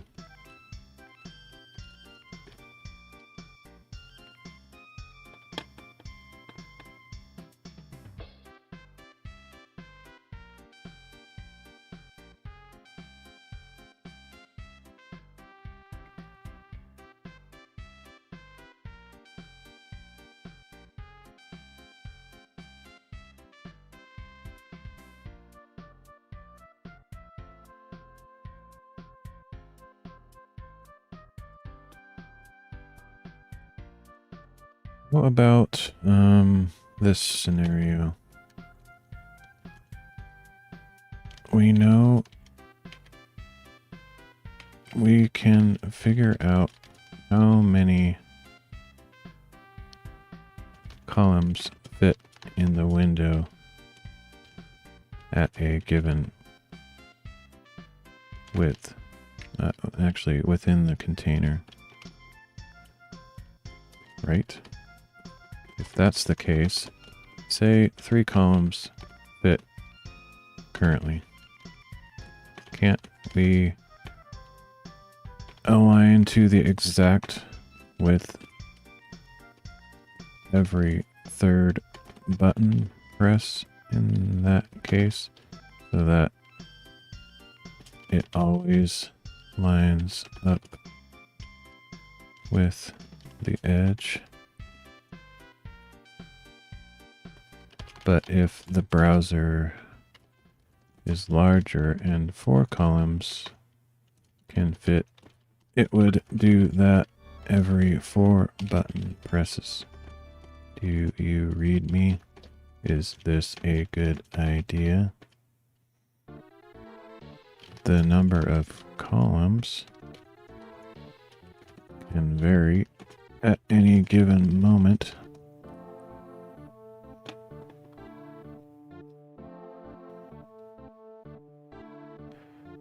Yes, I follow you. That's a clever idea. By aligning to the exact width every nth button press, where n is the number of columns currently visible, you can ensure that it always lines up with the edge of a column regardless of the current browser width. Okay. I don't know if this will work, but if it does, it'd be cool.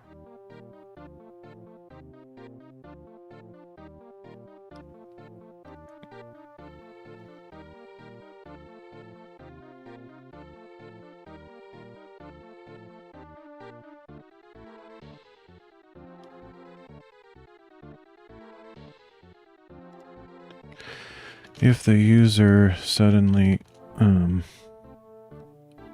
resizes the browser How will this handle that scenario?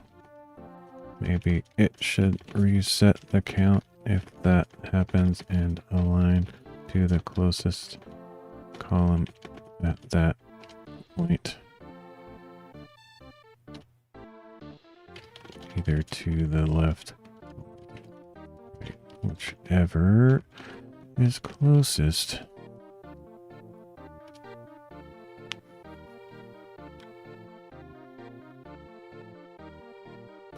Great point. If the user resizes the browser, it would be important to reset the button press count and align to the closest column to handle this new scenario smoothly.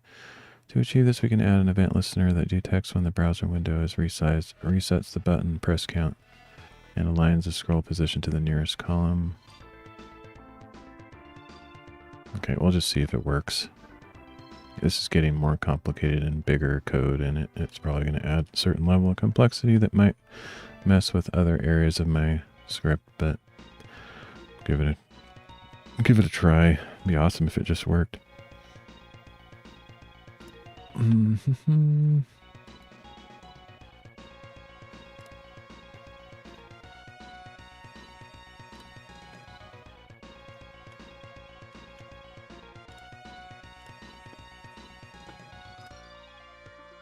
Yeah, if it does work, I'll probably move this event listener somewhere else because I have some other event listeners that are added on resize.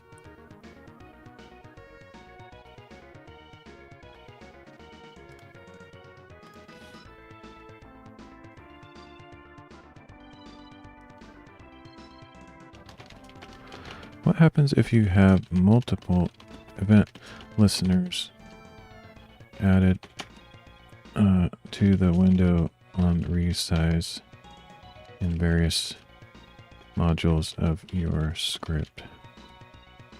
Is this going to cause issues? Like, what if somewhere you have logic that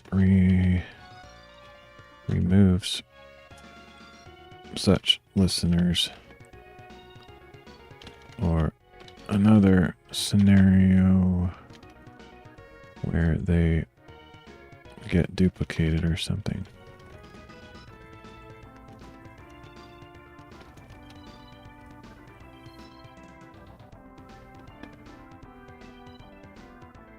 You're absolutely right to consider this scenario. Multiple event listeners on the resize event can potentially cause issues, especially if they duplicate, conflict, or get removed unintentionally. Mitigation strategies. Namespace your events. Your namespace to avoid conflicts. Single point of control. Have a single listener for the resize event. That's probably what I'm going to do, actually.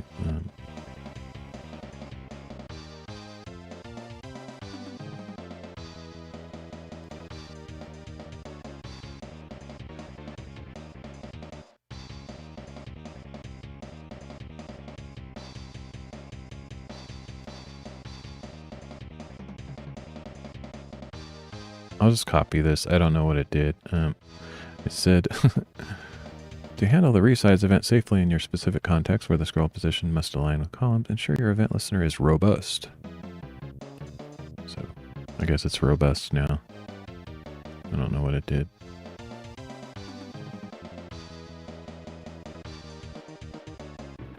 I don't actually see anything different right there, but whatever. I don't really care. I think I'll address this later. I was just curious.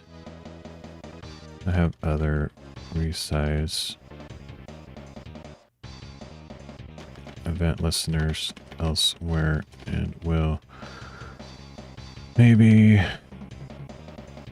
combine them if I feel the need.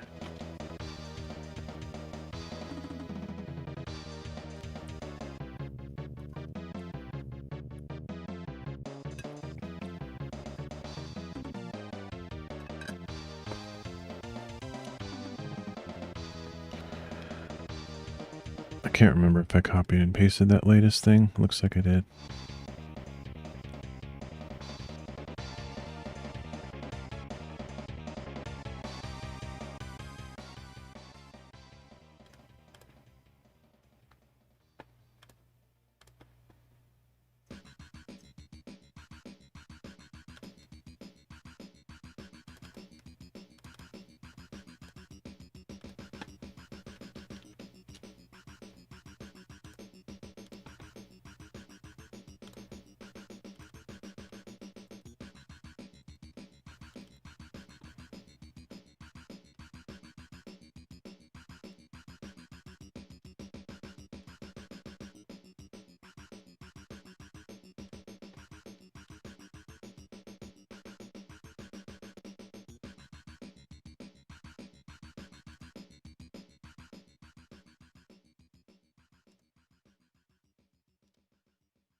Something weird just happened. Let me refresh and try that again. 1, 2. Okay, that's not working. Okay, I'm gonna just feed this back and see if it can figure out what's going on. It's going back to the beginning every second one. Back to the beginning. Back to the beginning. Back to the beginning. Okay. So I'll just tell it everything that's going on and see if it can figure out what it did wrong. Every second press of the button that calls scroll text, we go back to 0 pixel scroll. For reference, as I'm testing this, there are 3 columns visible. So if anything, I'd expect it to do this error every 3rd press. Either way, it shouldn't go back to 0 ever.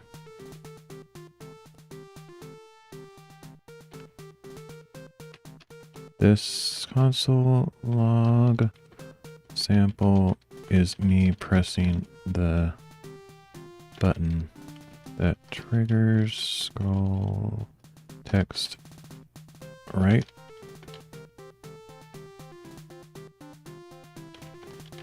I'm pressing it repeatedly to see these console logs.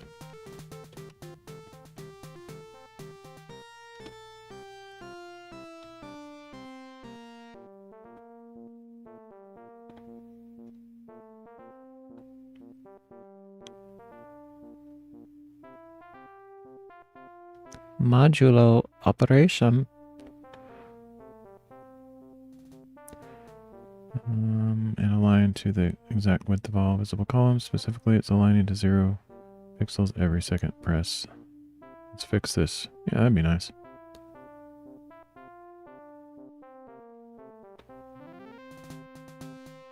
Uh-oh, I think it's slowing down. Sometimes it gets slow and I have to like refresh the browser. Also, if it gets too long of code, it has a limit to how much it can tell you. Like it has a character limit to how long its responses can be. So if your code gets too long, it'll just like cut off in the middle.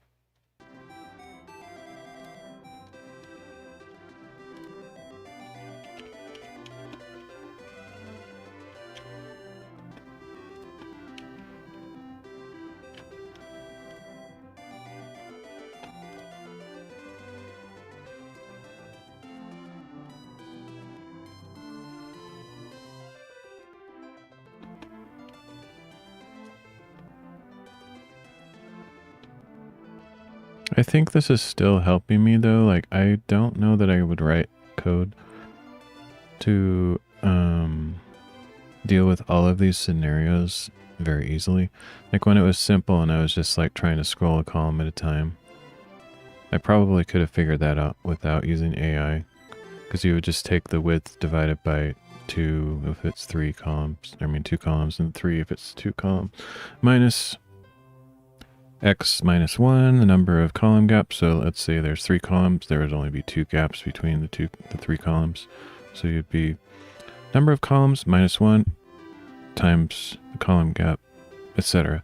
So I think I could probably figure that out, but I'd still prefer to leverage AI for this, because there's a lot of extra stuff going on, especially with the resetting to the exact width of the browser or the container every nth time. I'd just rather have it figured that out for me, so. But I think I probably could write this. It would just take me a long time, and I don't feel like getting into the code that much, so.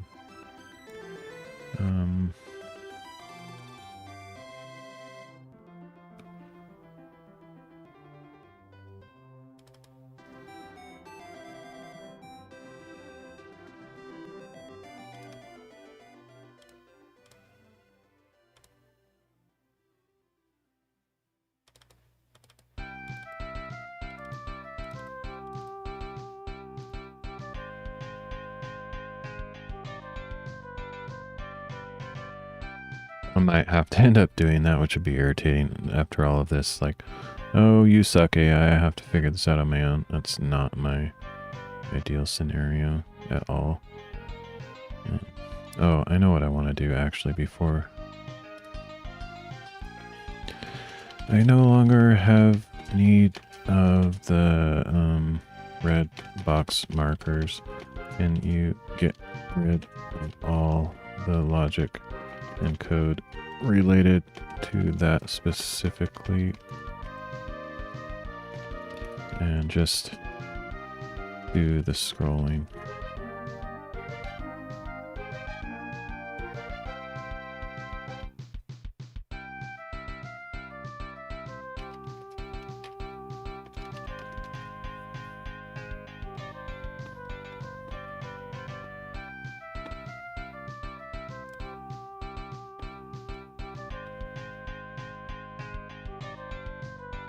That's way smaller code. That's nice.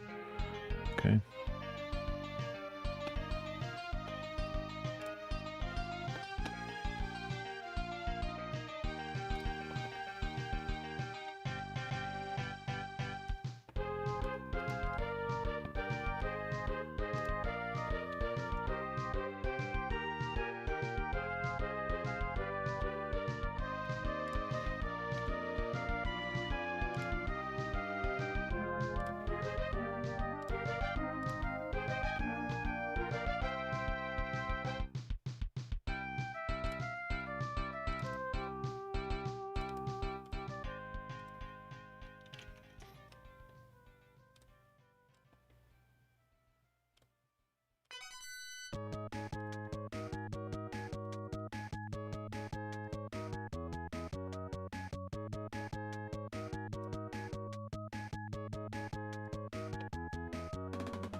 Okay, so we have a minor issue.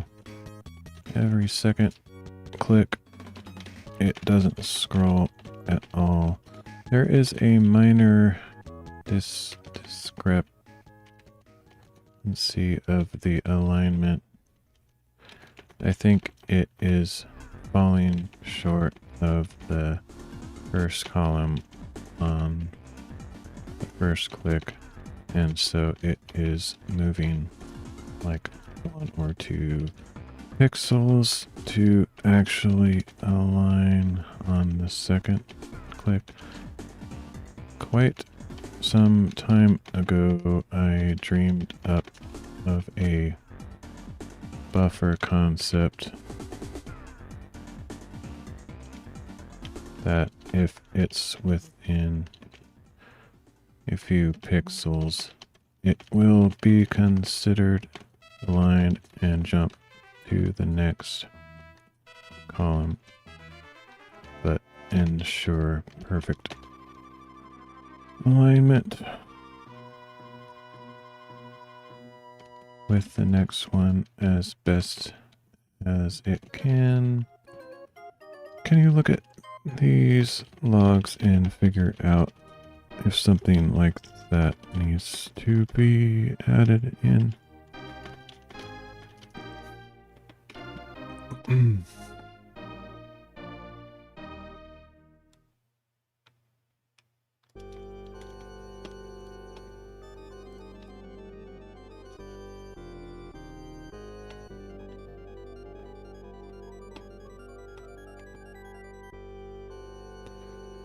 like a buffer concept to account for minor discrepancies and ensure proper alignment on each scroll could indeed help. Let's incorporate this buffer concept and adjust the logic to account for small deviations within a tolerance range. Here's the updated script with that.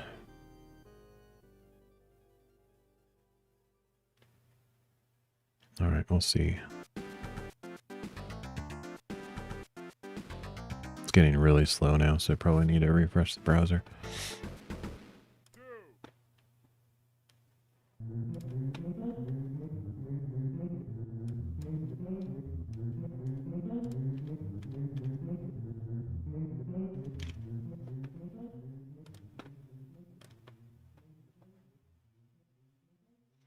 Hopefully, I mean, it's close. If it gets to the point where it's not doing the weird every second push, doing something like resetting to the left or not doing anything, if I get it that close, I'll probably call it for this stream just because I made some good progress. Ideally, I would get it to exactly where I want it to be, but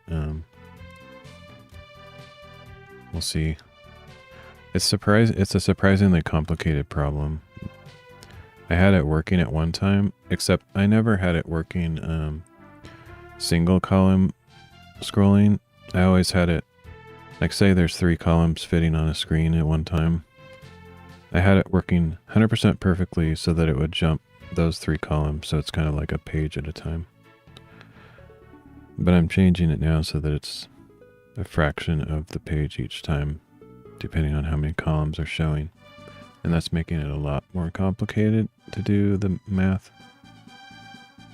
I have another trick up my sleeve. If this doesn't work, I might tell it to convert the EMs to pixels and see if that helps.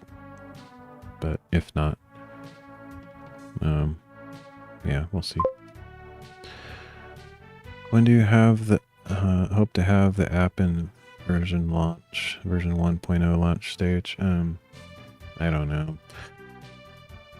It's kind of funny because originally the purpose of this app was to be able to show scripture on my live streams, but not in the way that I've shown at all. Basically, what I want to be able to do, I haven't even scratched the surface of that functionality. Originally, what I wanted to be able to do is I would have my second phone in my hand, that phone over there, which that camera that I'm pointing at is actually a phone. I would imagine me sitting out in a river, or near a river on top of a mountain or something. I'm reading scripture here, and as I scroll the screen here to new verses, as I'm reading, that phone would have the same verses on it, broadcasting it to all my platforms. It's an extremely weird and complicated situation that would probably involve using WebRTC or WebSockets or server sent events, and I haven't even touched that part, but it's basically like a remote control PowerPoint app, essentially, so that I could control the output of one browser source from this browser source. And the only way I know how to do that without having a server in the middle is WebRTC. And even with WebRTC, you do have to have a server in the middle because it has to authenticate the handshake stuff. And anyway, it's kind of complicated. There are Bluetooth keyboard apps where you can control the phone from another phone. Yeah, I mean, that would be one way to do it, but I want this to be something that anybody can use. So imagine, like, if you're in a church or something, like if I released this to the public for anybody to use, somebody in the sanctuary in the church could be controlling the computer in the back of the room while they're sitting in the front of the room just by, you know, going like this. So it has multiple uses, but my particular edge case is, and I don't think Bluetooth would actually work because it needs to have considerably more range than an average Bluetooth has.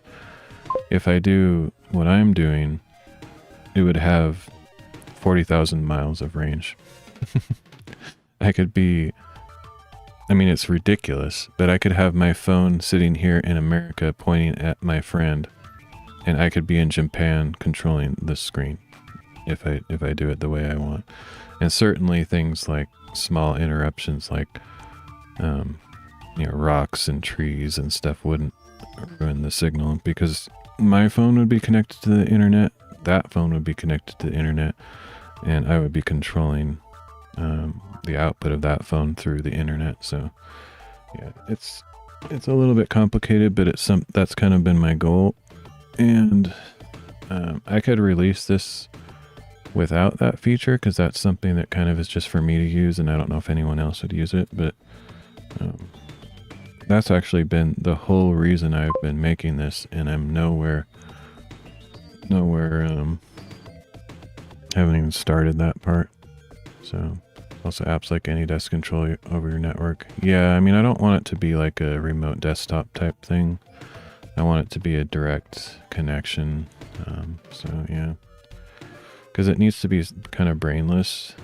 People that aren't techie need to be able to do it, and I don't want to have to set up a bunch of crappy I've already explored the remote desktop stuff, and it sucks. It's terrible experience trying to like do any significant kind of stuff on there. But yeah, another way I could do it is with a smart button.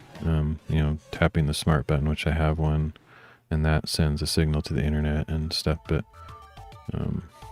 and I actually have a way to do that with my I don't know if you've ever been around when I do my soccer ball juggling streams, but when I'm juggling the soccer ball with my feet, I'm actually holding a button in my hand that's sending a web request and incrementing the number that's showing on the screen.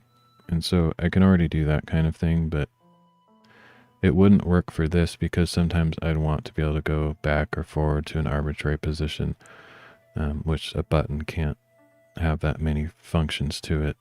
So that's kind of why I want to be able to control it with a second phone. So it's pretty specific, but it needs to be able to do all that stuff. So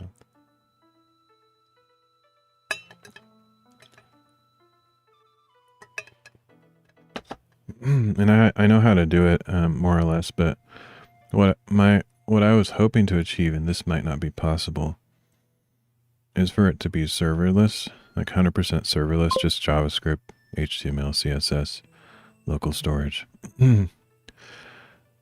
Which I'm pretty sure is not possible, unfortunately. It should be. Like, if there was no such thing as web security and SSL and all the encryption and firewalls and stuff, you could just use WebRTC because it's peer-to-peer.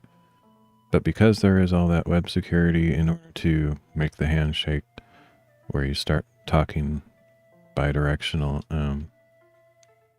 you have to have a server. I think it's called a turn server or some other thing. And that's kind of potentially expensive and definitely complicated. Like, I couldn't just say, like, here's a turnkey product, not products, I'm not selling it, but just here's a turnkey app that just about anybody can use. Whereas if it was only CSS, JavaScript, and HTML, which it currently is, what you're seeing on the screen here is 100% CSS, JavaScript, and HTML. There's zero backend database to this because I'm using a free Bible API, JSON stuff. And I'd like to keep it that way, but if I have to, I'll do some kind of server thing, but I'm trying to stay away from it. But anyway, that's where I'm at. And it's already in kind of a usable state. Like, I use it every day when I'm listening to the Bible and stuff, but I don't really want to tell a bunch of people about it. I mean, obviously already, if people are watching the stream, they could see what it is and go look at it, but I'm going to break it constantly, so I don't want anybody to use it and rely on it. So I'm not planning to just tell everybody about it right now, because I'll break it constantly. And so if you're like trying to use it and it just suddenly stops working, that would be annoying. So yeah, anyway. I don't have any big plans for this. It's not a business venture. I'm not trying to make money off of it. It's entirely just something I want to use in my streaming. And if some other people find it useful, then they can use it too. Grand Rising family legend, have a blessed day. Let's start the party.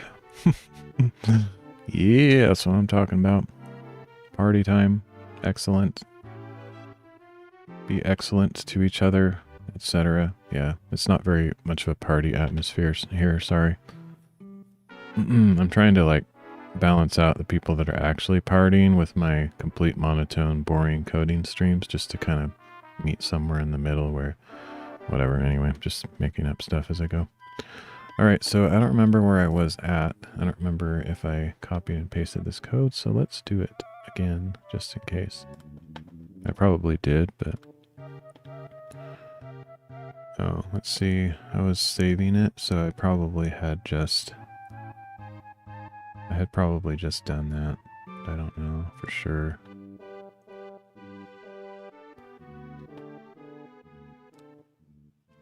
Let's just start all over just in case I didn't do it, because I don't remember.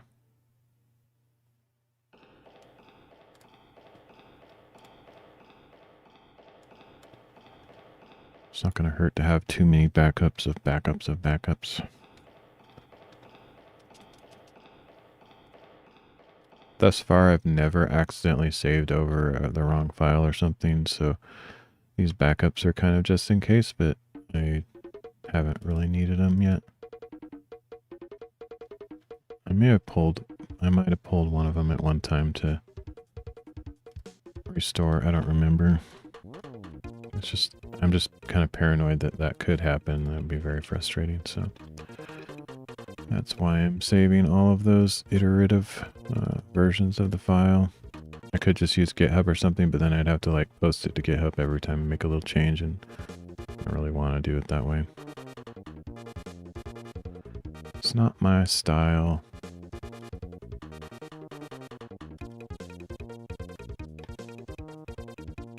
I could probably adapt to that pretty easily though, like especially if I wrote a script that automatically did it.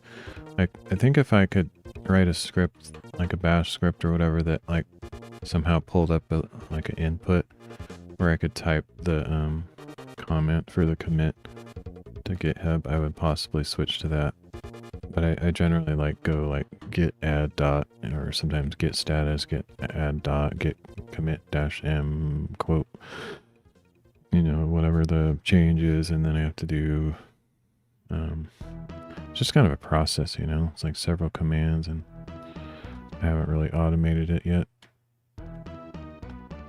And especially if I want to have like comments each time, it would have to like pause and wait for me to type the comment in there and blah blah blah. It's just, I don't know, I don't really feel like messing with it.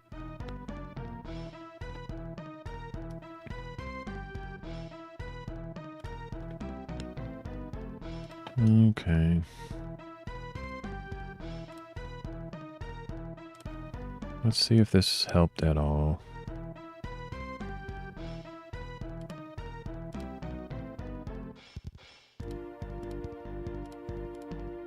It's still only scrolling every second. Push, so I'll just see if it can figure that out. At this point, I'm kind of invested in the AI experience on this particular stream, and so it's not going to be easy for me to go back and try to learn all of the code that it wrote. It would take too long for me to read through it and like figure out what it's doing, so I don't really feel like doing that, so I'm just going to hope that it fixes it itself.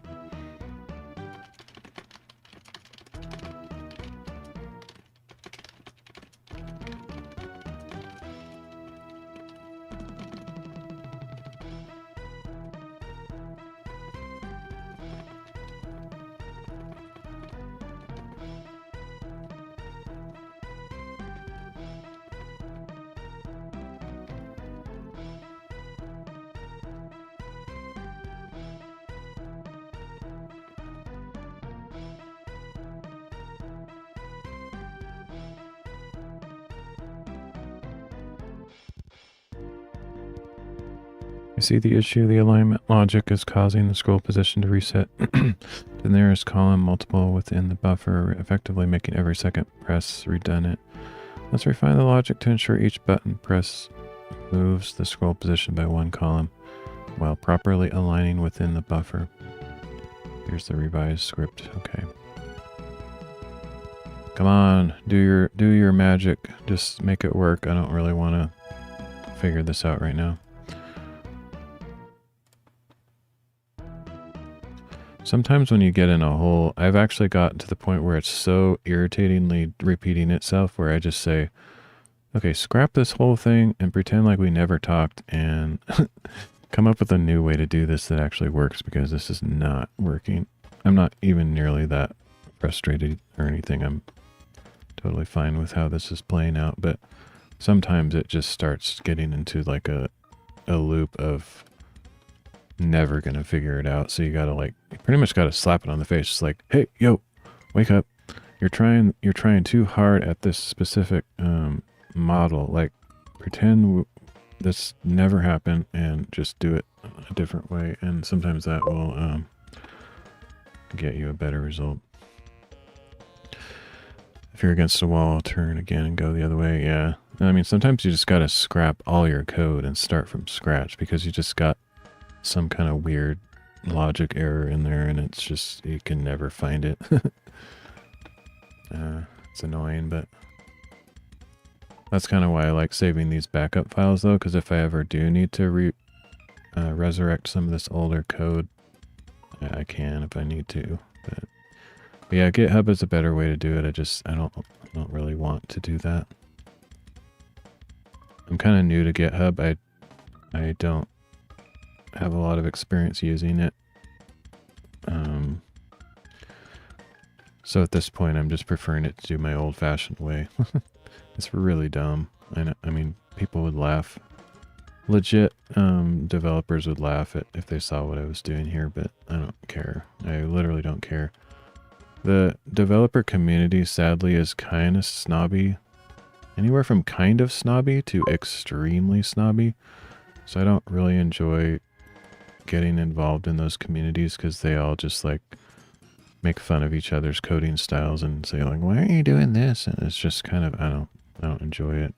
That's one of the many reasons I got out of coding. That wasn't the primary reason. I was just completely burnt out, but that did contribute to it. It's just very unfriendly environment, especially online, like on forums and Reddit and all that. You know, anywhere that Stack Exchange is so toxic. It is probably the most toxic website on the internet. I can't stand it. You just post a question on there, an innocent question like, hey, anybody know, can you help me on this? And they're just like, you're an idiot. Why did you do that? And it's just so, I can't stand it. Downloading something from GitHub right now. Nice. Yeah, I download stuff from GitHub constantly, but it's a totally different culture if you're creating projects and updating them and forking them and adding pull requests and issues and all that stuff. I have never really gotten into that, so yeah. But downloading is easy. I do that all the time, constantly. Let's see.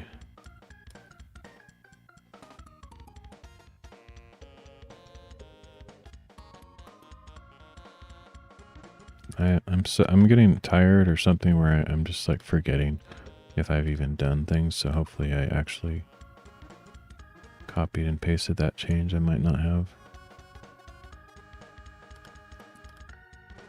That's looking promising.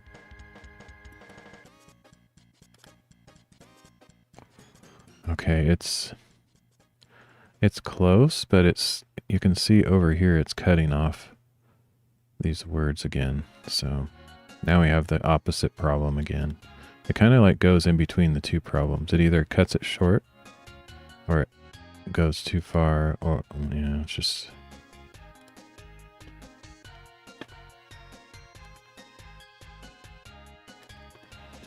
man, it's complicated, honestly. Okay, we got rid of the only scrolling every second function call. But now, oh, so we are back to moving generally a column at a time. However, we are, is it overshooting or undershooting? Let me start over. I think it's undershooting.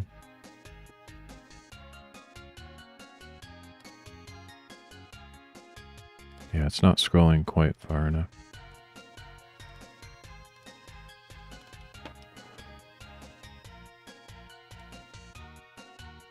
Just give it that bit of information, see if it can figure it out. We are undershooting the column snapping precision so that cumulatively over time, after several scrolls, the right side gets cut off again. Are we still doing the nth click alignment? As in making sure that on every nth click where n equals the number of columns that fit in the container visually.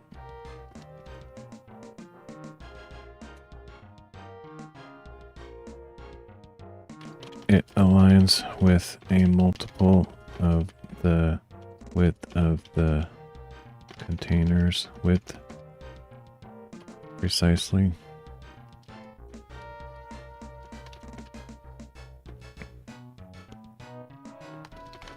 I don't even know if that was a good idea, to be honest. If it's a good idea, let's make sure that logic is still working. If it sucks, scrap it and do something else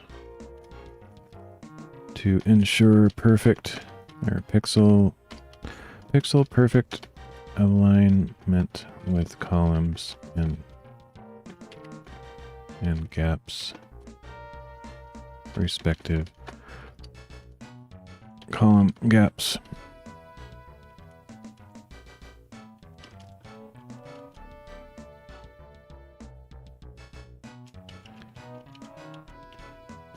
Get creative.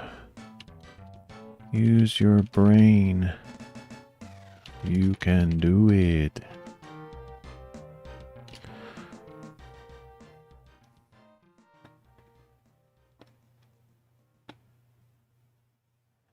Got it. Let's aim for pixel perfect alignment with columns and their respective gaps without relying on the nth click alignment. Instead, we'll implement a continuous alignment check that ensures every scroll move is accurate. That's kind of what I wanted it to do, to be honest, but I didn't know if that was even possible. Scroll by the precise increment each time. Continuously align with the buffer after each scroll. Okay. I don't know about that. Scroll by the precise. I like number 1. Number 2 doesn't really compute. That doesn't really sound quite right to me, but we'll just try it. Buffer implementation. We maintain a buffer value to account for minor discrepancies. Continuous alignment check. After each scroll, we immediately call align to nearest column to ensure the scroll position is always perfectly aligned. Okay, that sounds good. That's logical. We'll see if it actually works. It's only logical if the logic works. The idea is good, but I haven't actually read this code this whole time, so I don't even know what it's trying to do. I just know conceptually what it's trying to do, and it may or may not be writing good code to achieve it.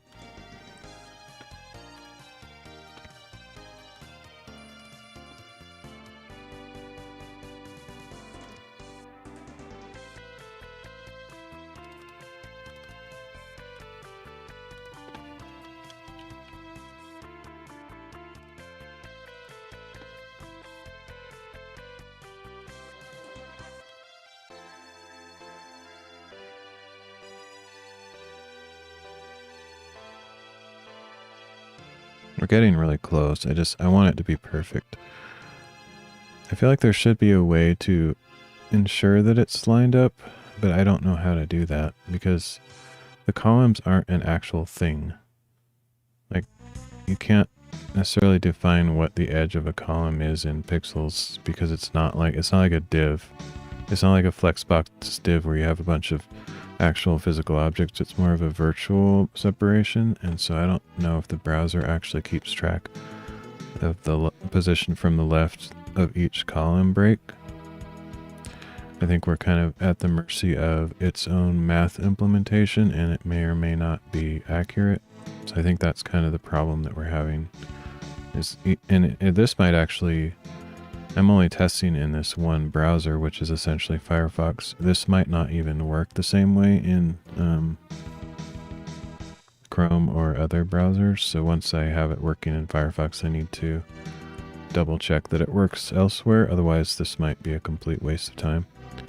But yeah. Can you scroll to text? That's a fascinating concept. Sort of, but sort of not. Find in page. No, not necessarily. So this wraps arbitrarily, just like think of a Word document that, like, depending on the font size and the line spacing and all that stuff, it's just cutting off at a certain point. So the browser doesn't necessarily know. Now, what I could possibly do is, and what sounded nice of what you said, is I could probably write some kind of script that checks for a verse that has a left rect position that is not 0, and use that the left position of that element as the next scroll point. So basically it would like loop through, like, not necessarily loop, but essentially loop through 1, 2, 3, 4, 5, 6, 7, 8, 9, 10 until it finds a verse that has a left position that's larger than the previous one in the loop. And then it would come to verse 11 and say, oh, check, that criteria is matched. Now use that left position of verse 11 to be the new scroll position. So you could do something like that. But yeah, I don't know. I could suggest something like that as a possibility. If this stuff doesn't work. I don't know if that's what you meant, but that actually might actually work. Might actually work. Yeah. Okay, I would like to have it not necessarily do that though, because that would be kind of a lot of adding unnecessary processor burden to like be constantly like looping through the verses every time you press the button. I don't think it would be that burdensome. It certainly wouldn't like use up all your battery on your phone just to do that, or be a noticeable delay. It's just, if you can avoid like unnecessary looping through every element in an array, it's ideal to avoid that. But sometimes it's just the only way to do it.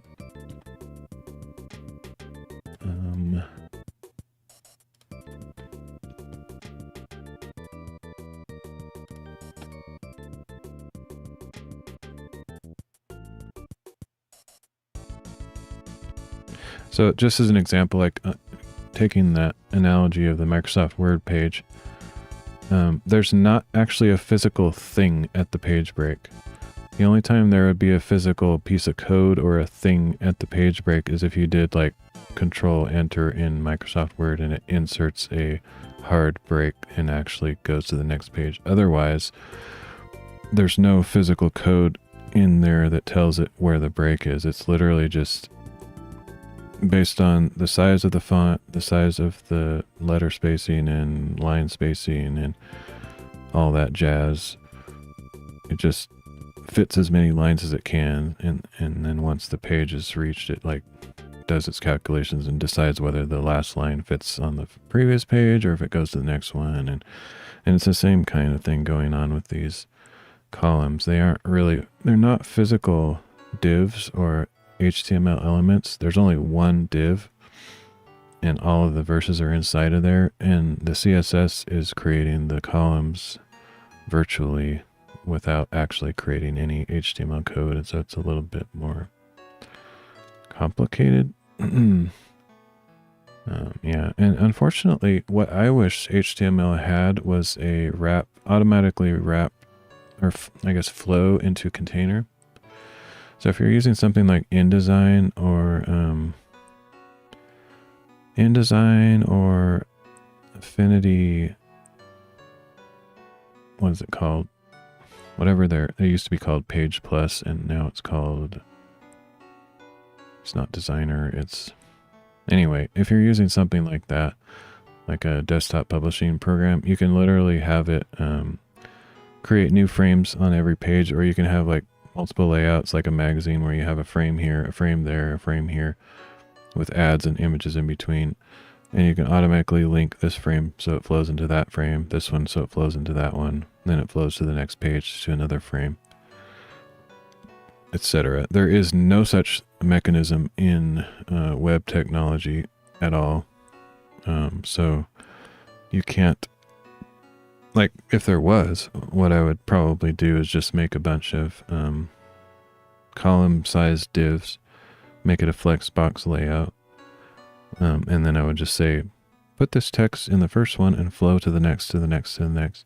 And then all of this stuff, the calculations for the scrolling would be far easier, because you could just say, you know, each container, align it to the edge of that container every time you press a button. That would be super easy. But since there is no such thing in web technology to have text flow from one box to the next box as it has enough space, and as you resize the browser and the boxes get smaller or bigger, it just flows differently. There is no such thing in web for that. If there was, that's what I would use.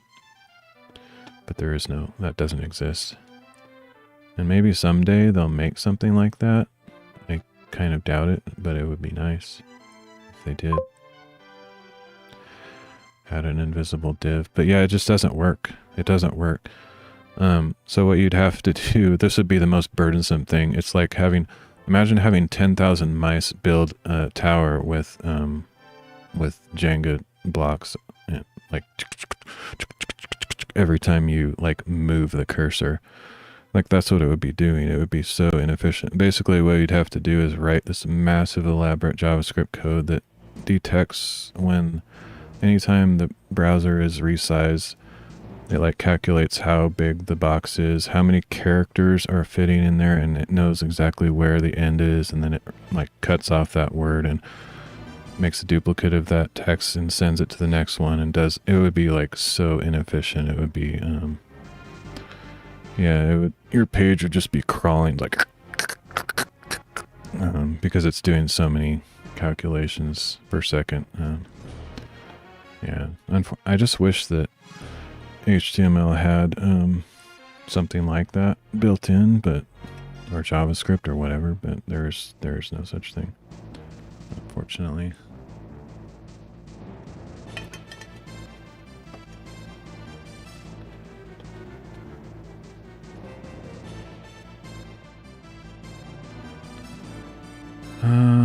Let's see.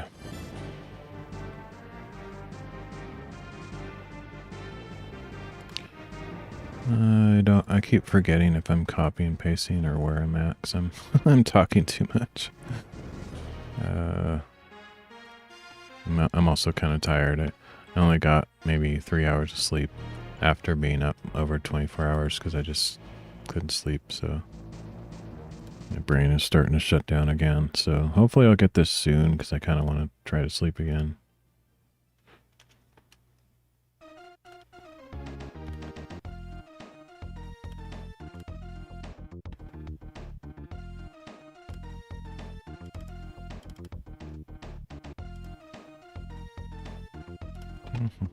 We're eventually going to run out of alphabet here. I'm already to Q on my backup files for today, so if I get Z, then I have to do AA, AB, AC, just like an Excel spreadsheet.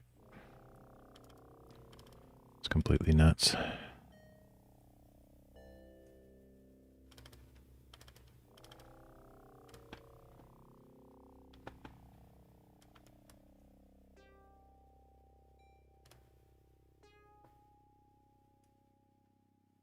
Oh,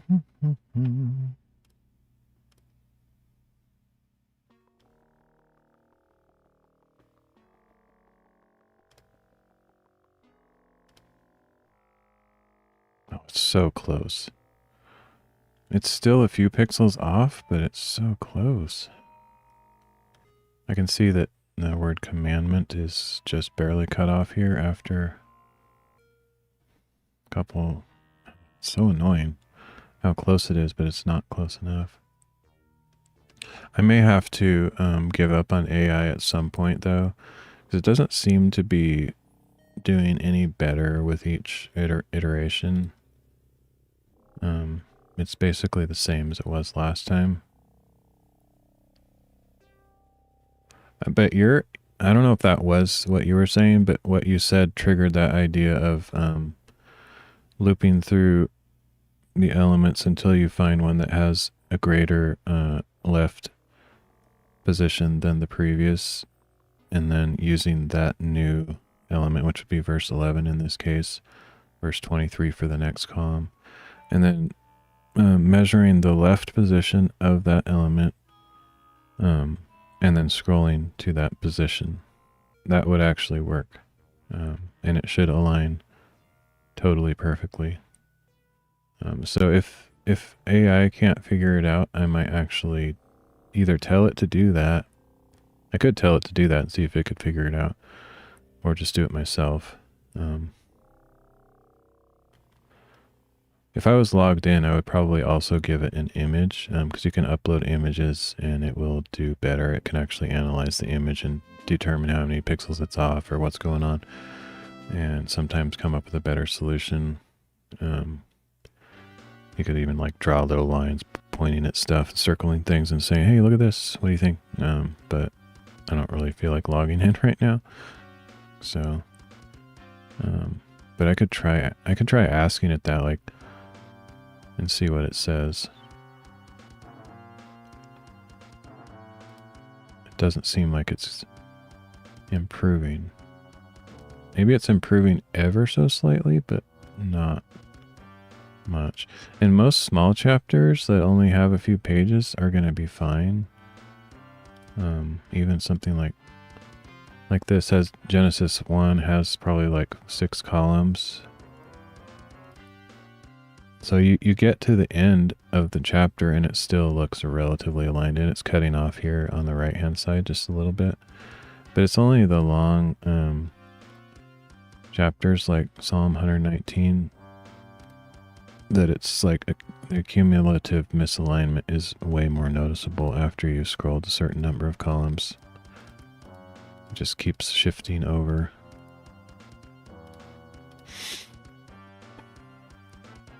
I'm just going to ask it to be honest with me. I mean, it should be honest all the time, but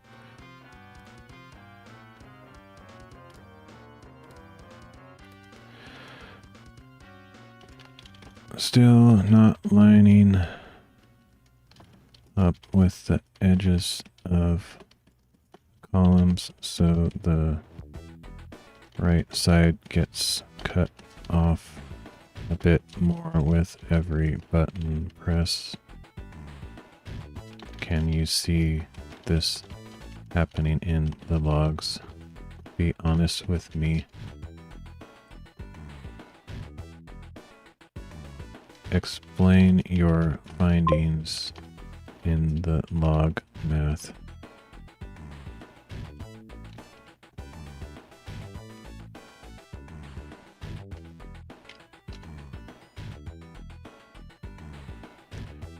Make a box of each thing, coffee.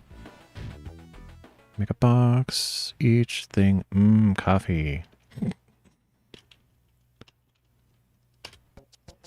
Yeah, I never got into coffee. I'm old and I still hate coffee. I'm one of those rare few that it's kind of funny, like,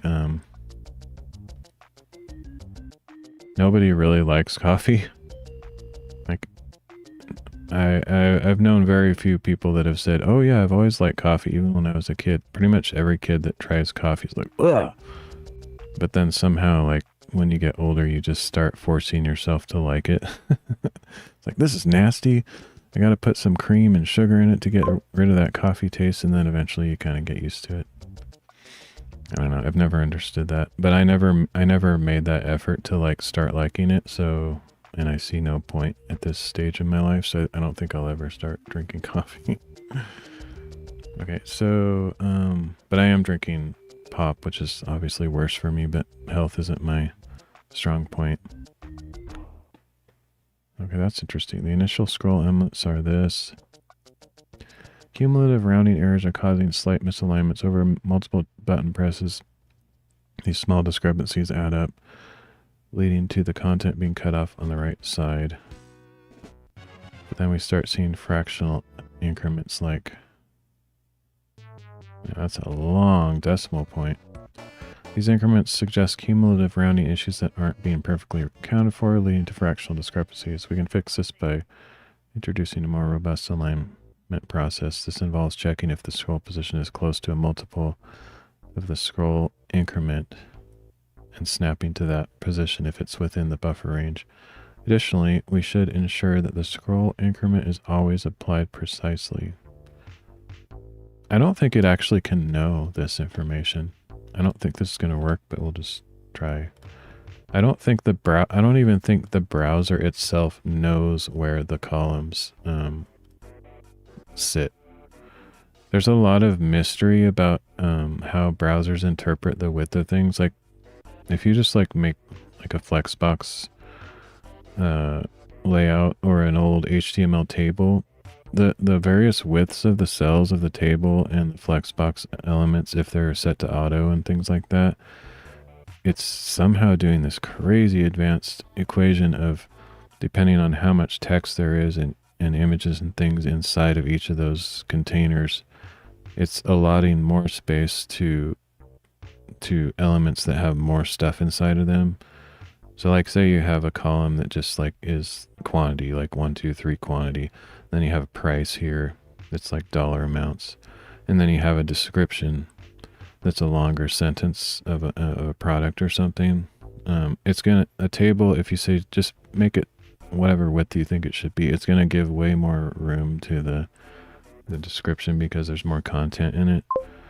But yeah, and I don't even know if the browser itself knows what it's doing, like to replicate those numbers. But anyway, hey, real estimate. Okay,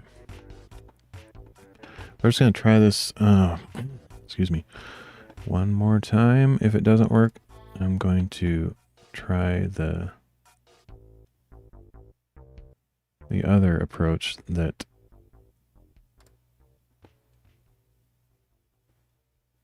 made inspired. Let's see if that does it. I think it should work. I think it'll actually work. And it'll probably say, oh, you're genius. It should say you're genius. Or it should say, great idea. Sometimes it's kind of a crowd pleaser. It says good idea even if it's a stupid idea, which irritates me. Like AI is designed to make people happy. So it's always going to say, oh, great idea. And then even if behind the scenes it's thinking this guy's an idiot. I don't know if it's capable of that kind of thought, but basically it always makes people happy, and I don't like that. I'd rather have it be a little bit rude or blunt to the point. Just say, nope, that's not going to work. That would be far more useful in my opinion, but whatever. Mm-hmm.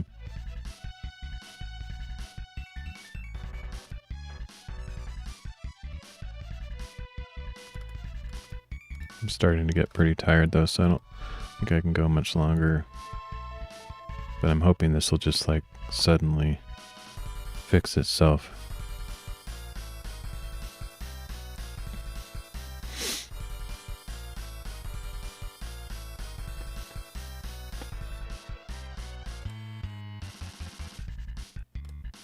I don't think it'll fix itself. I think the alignment and the unpredictable width of the elements is not really known by the browser, so It's giving, like when you do the computed styles and it says the column width and gap width, I don't think those are actually fully accurate. That's my impression. Yep, it's still not working. Still moving over a little bit. No go. It seems that whatever the browser is telling us that the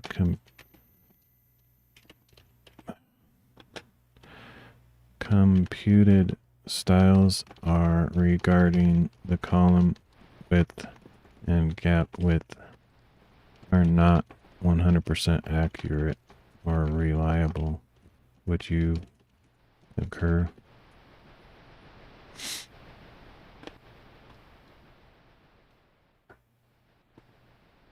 Yes, I concur. The computed styles returned by the browser can sometimes be imprecise or influenced by various factors such as subpixel rendering or fractional pixel values, leading to cumulative inaccuracies over multiple scrolls. Let's adopt a slightly different approach to achieve pixel-perfect alignment. We can manually compute and track the cumulative scroll position based on a known scroll increment, instead of relying solely on the computed styles. Define known column width and gap values, manually compute and track the cumulative scroll position. Here's the revised script. He's hard coding? Are you serious? That's a terrible idea.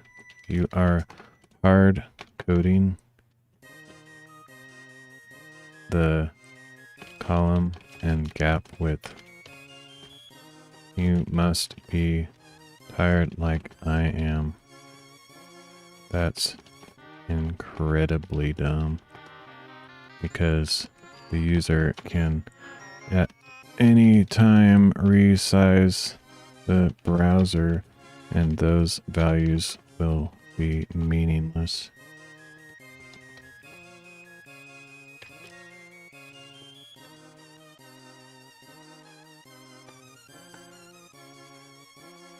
You're absolutely right. Hard coding those values isn't practical for dynamic resizing.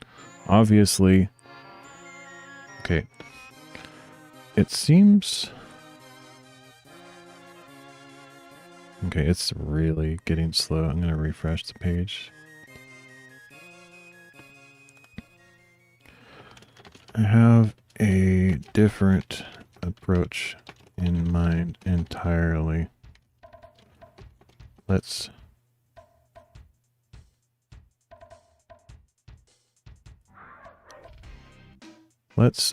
iterate through the verses inside the container. So a selector like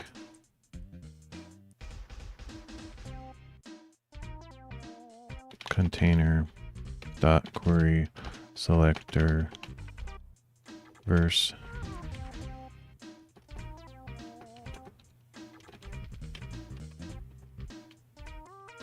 and iterate through those verses. You with me? Check the left rect position of each verse as you loop through the set. If the rect left position changes suddenly, as in it is different than the previous member in the set, use that left position of that element as the new scroll position. Let me think about this though.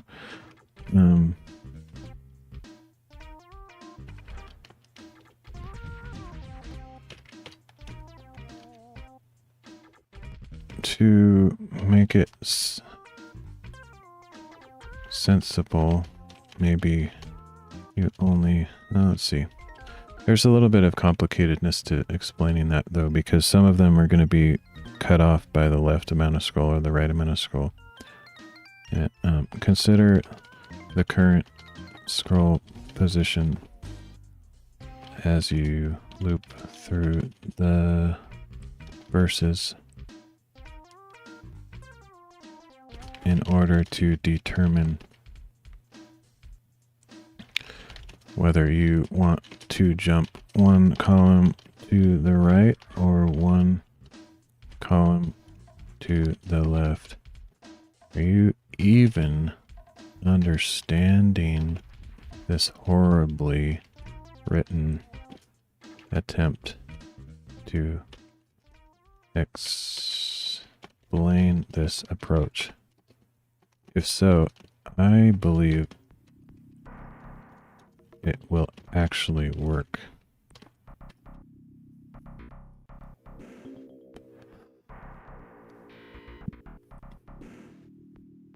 Yes, I understand your approach. Your suggestion we iterate through the verse elements within the container, check their left positions, and use any significant changes in those positions as indicators for column breaks. Based on these breaks, we'll determine the new scroll position. This way, we ensure pixel perfect alignment with the columns. Here's how we can implement this approach.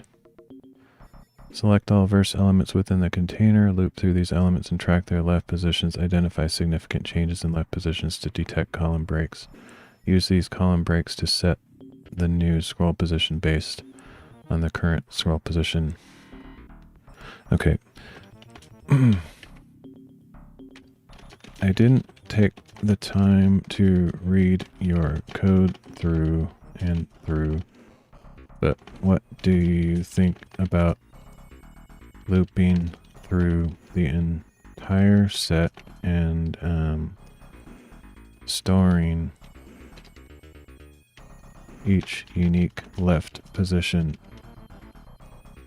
in a temporary array, which would essentially provide us the set of columns for the entire scroll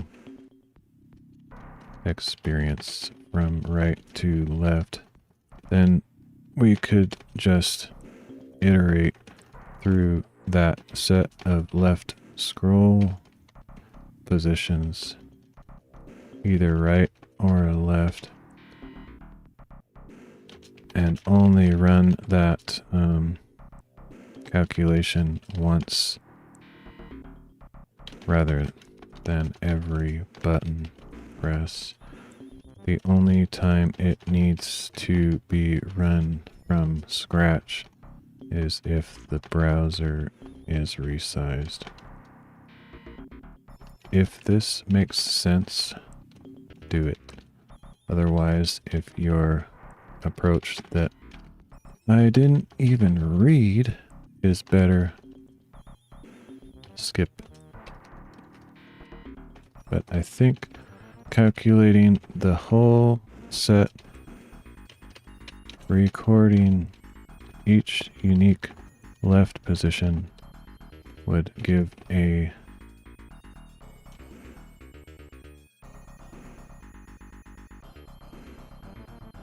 efficient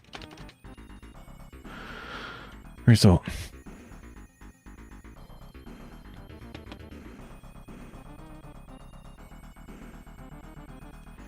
Your approach makes sense, and it's a smart optimization. By pre-computing the unique left positions for all columns and storing them in an array, we can ensure efficient scrolling without recalculating every time a button is pressed. This will give us a set of precise column breaks to use for smooth scrolling. Let's implement this approach.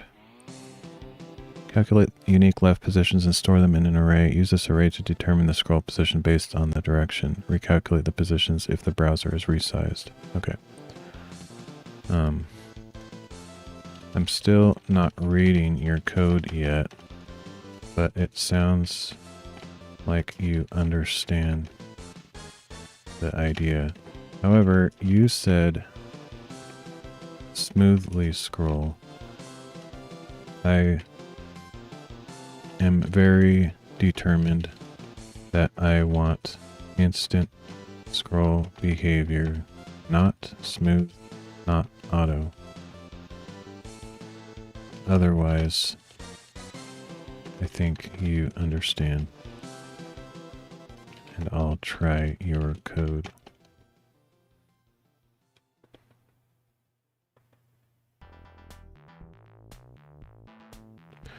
Okay.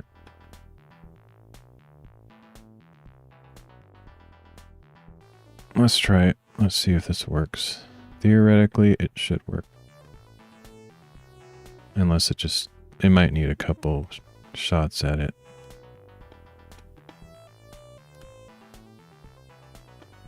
Da-da-da-da-da-da.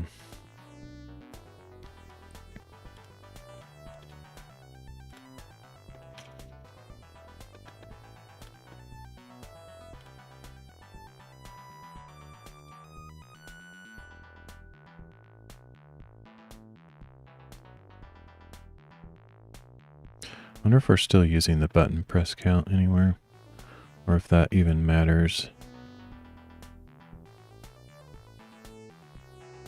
Maybe it does, but maybe it does. I'll leave that there and see what happens.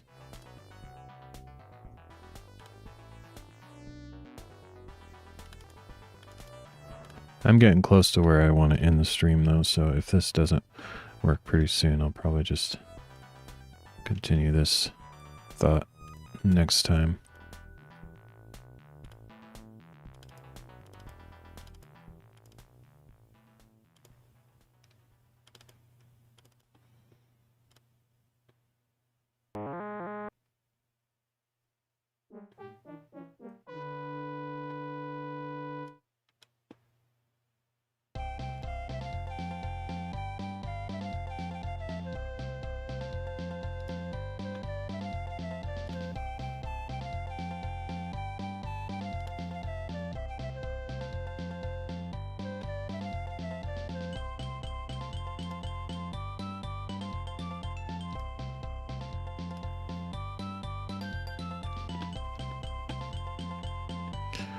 Okay, so it's not doing anything for some reason.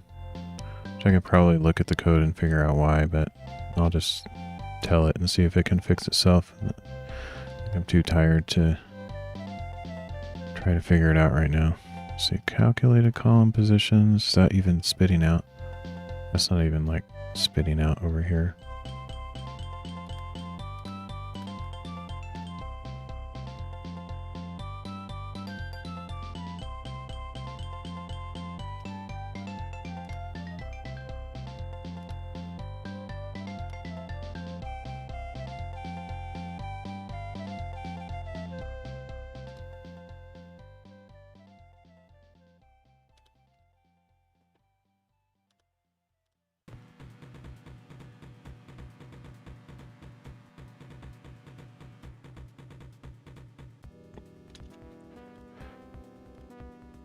I guess I need to look at the code because I might have fed it some information that wasn't quite right. Let me make sure it's getting the query selector on the verses properly, because if it's not, it's definitely not going to work.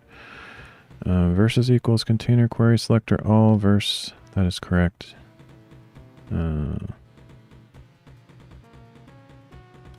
Calculate column positions is happening on window resize. We got one initially on the DOM. That's not correct. That's why it's not working. Okay. I'll tell it that. Don't do the initial load on DOM load because this container gets filled long after that via pulling from a JSON API. So we need to only calculate it on the first button press or when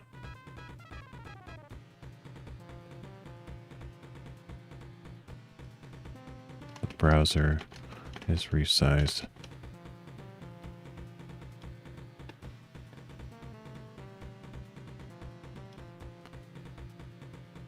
Got it. Let's adjust the logic to calculate the column positions only on the first button press and when the browser is resized. Here's the revised script.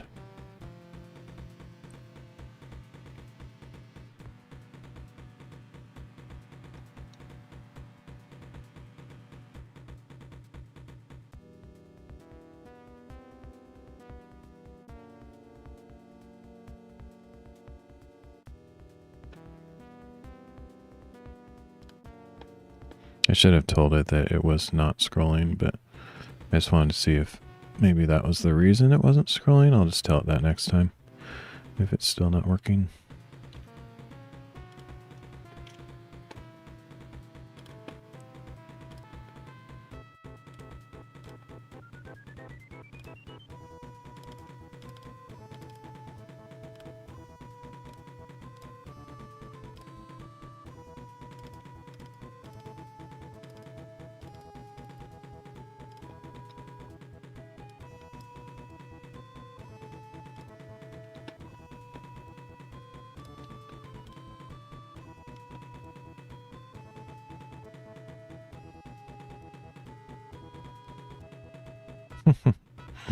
That definitely doesn't work. Wow, that's completely wrong. So weird. Maybe the whole idea it doesn't work, but let's see, calculated column positions. Oh.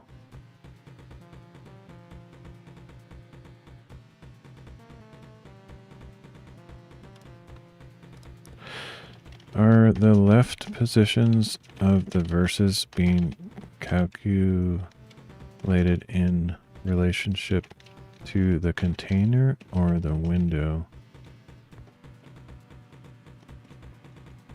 Because I'm seeing complete nonsense behavior at this point. Like columns cut in random pieces on scroll. I don't know if that will show in the logs, but here they are.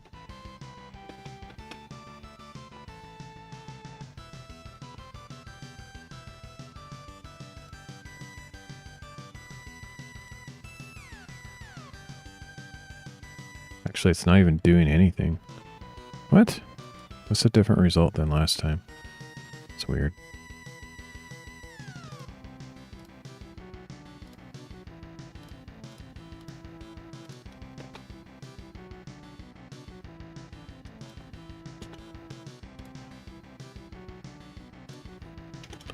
Either that or some of the presses do nothing at all after a couple movements at the beginning. Not getting anywhere. I thought that would just work. I think that idea will work. I think it's probably just not implementing it correctly. This stuff is hard though. Seems like the left positions might be calculated relative to the window instead of the container, causing the unexpected behavior. Let's address this and ensure positions are calculated relative to the container. Yes. Use left, offset left. Okay. Okay. Blah, blah, blah. Yep. Let's try it.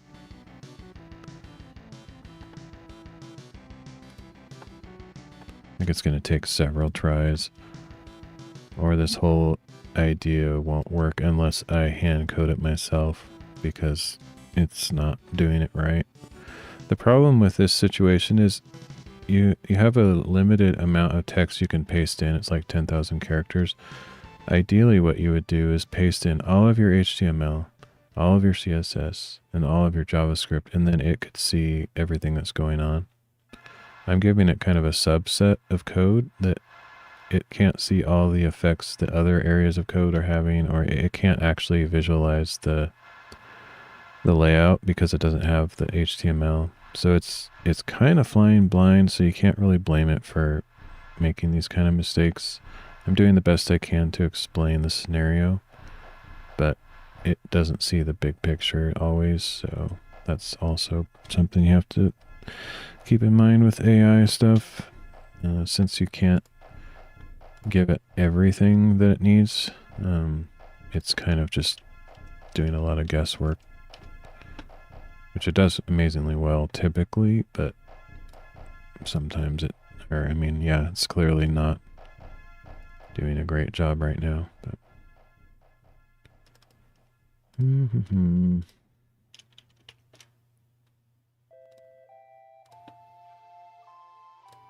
I hope I'm almost done with this though, because I'm getting kind of tired of trying.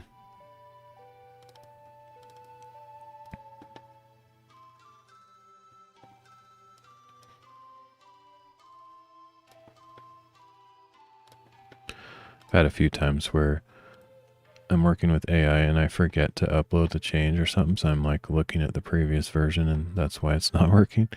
That's kind of pathetic, but it's happened before. Ooh.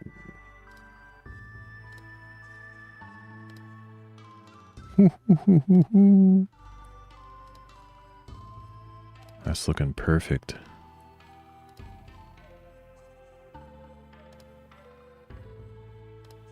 Let's see what happens when I get to the end. And then let's see what happens when we turn around and go the opposite direction.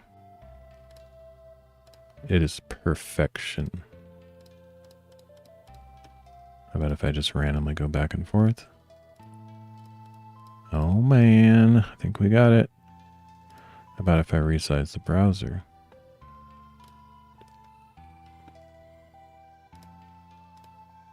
Ha ha ha ha ha! Yeah! That's awesome. Perfect. 100% perfect. Got it. Solved. And it's kind of satisfying in this case because most of the time when you're doing AI, it's kind of a fake self-esteem to say that we did it, because basically AI is doing it. But in a case like this where I am feeding it exacting information that it has to do, basically I'm telling it what code to write, how to write the code.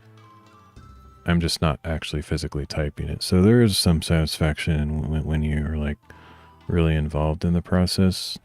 And so it's like, yay, we did it. It's not one of those fake things where, oh, I generated an image by typing something and we did it. In that case, it's kind of a little bit more fuzzy. It's basically AI did it and you had a slight tiny bit of contribution. But anyway, that's fun.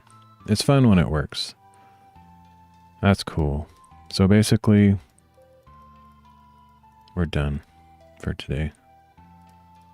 The only other thing I should test is what happens if I change chapters. Is it gonna like explode in my face? Okay, that worked. How about if I just go to an arbitrary new chapter like Genesis chapter 1? Ah, oh, so good. It works. Woo! Thanks, Made, for your contribution. You're kind of the one that suggested a different approach. So I appreciate your contribution, man. Got me to think of something, a different way, of a different paradigm. All right, we're done. Spitballing. That's what it takes, though. Like, it really just takes thinking outside of the box.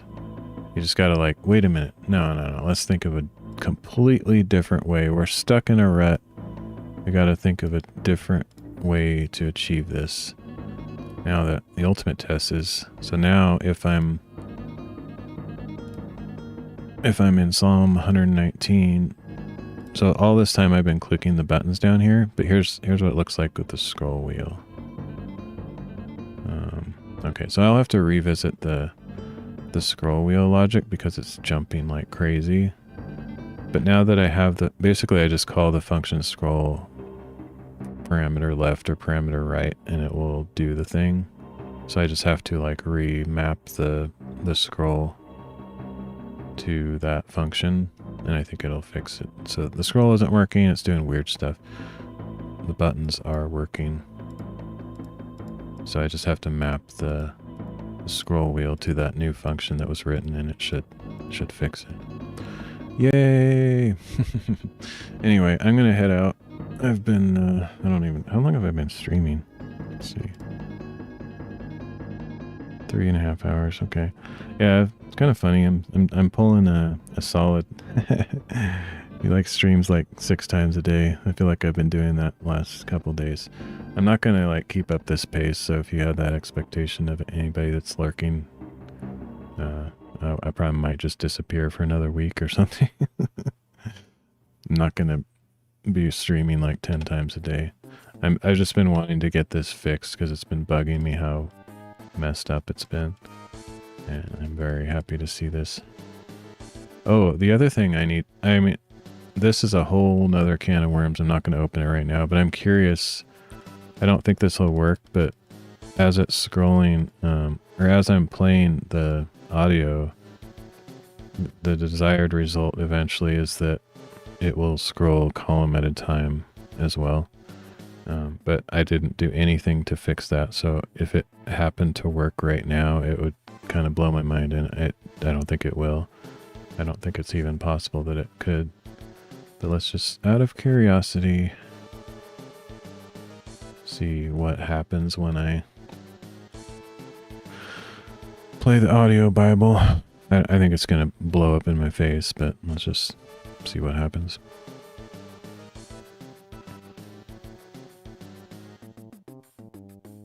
Psalm 119. Blessed are those whose way is blameless, who walk in the law of the Lord. Blessed are those who keep his testimonies and seek him with all their heart. They do no iniquity, they walk in his ways. You have ordained your precepts that we should keep them diligently. Oh, that my ways were committed to keeping your statutes. Then I would not be ashamed when I consider all your commandments. I will praise you with an upright heart when I learn your righteous judgments. I will keep your statutes. Do not utterly forsake me. How can a young man keep his way pure? By guarding it according to your word. With all my heart I have sought you. Do not let me stray from your commandments. I have hidden your word in my heart. No, it doesn't work. I might not sin again. I think that'll be an easy fix, though.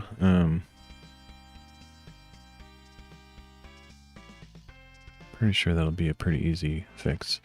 It didn't, what it should have done on verse 11, it should have like popped over to the next column, I think.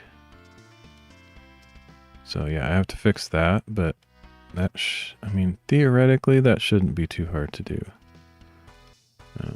I could be wrong, could be a nightmare, but anyway, I'm going to end the stream for now. Pretty happy with the progress.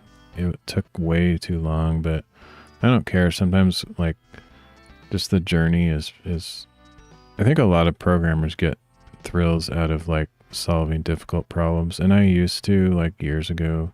And we're talking, like, 15 years ago, back when I actually did this full-time.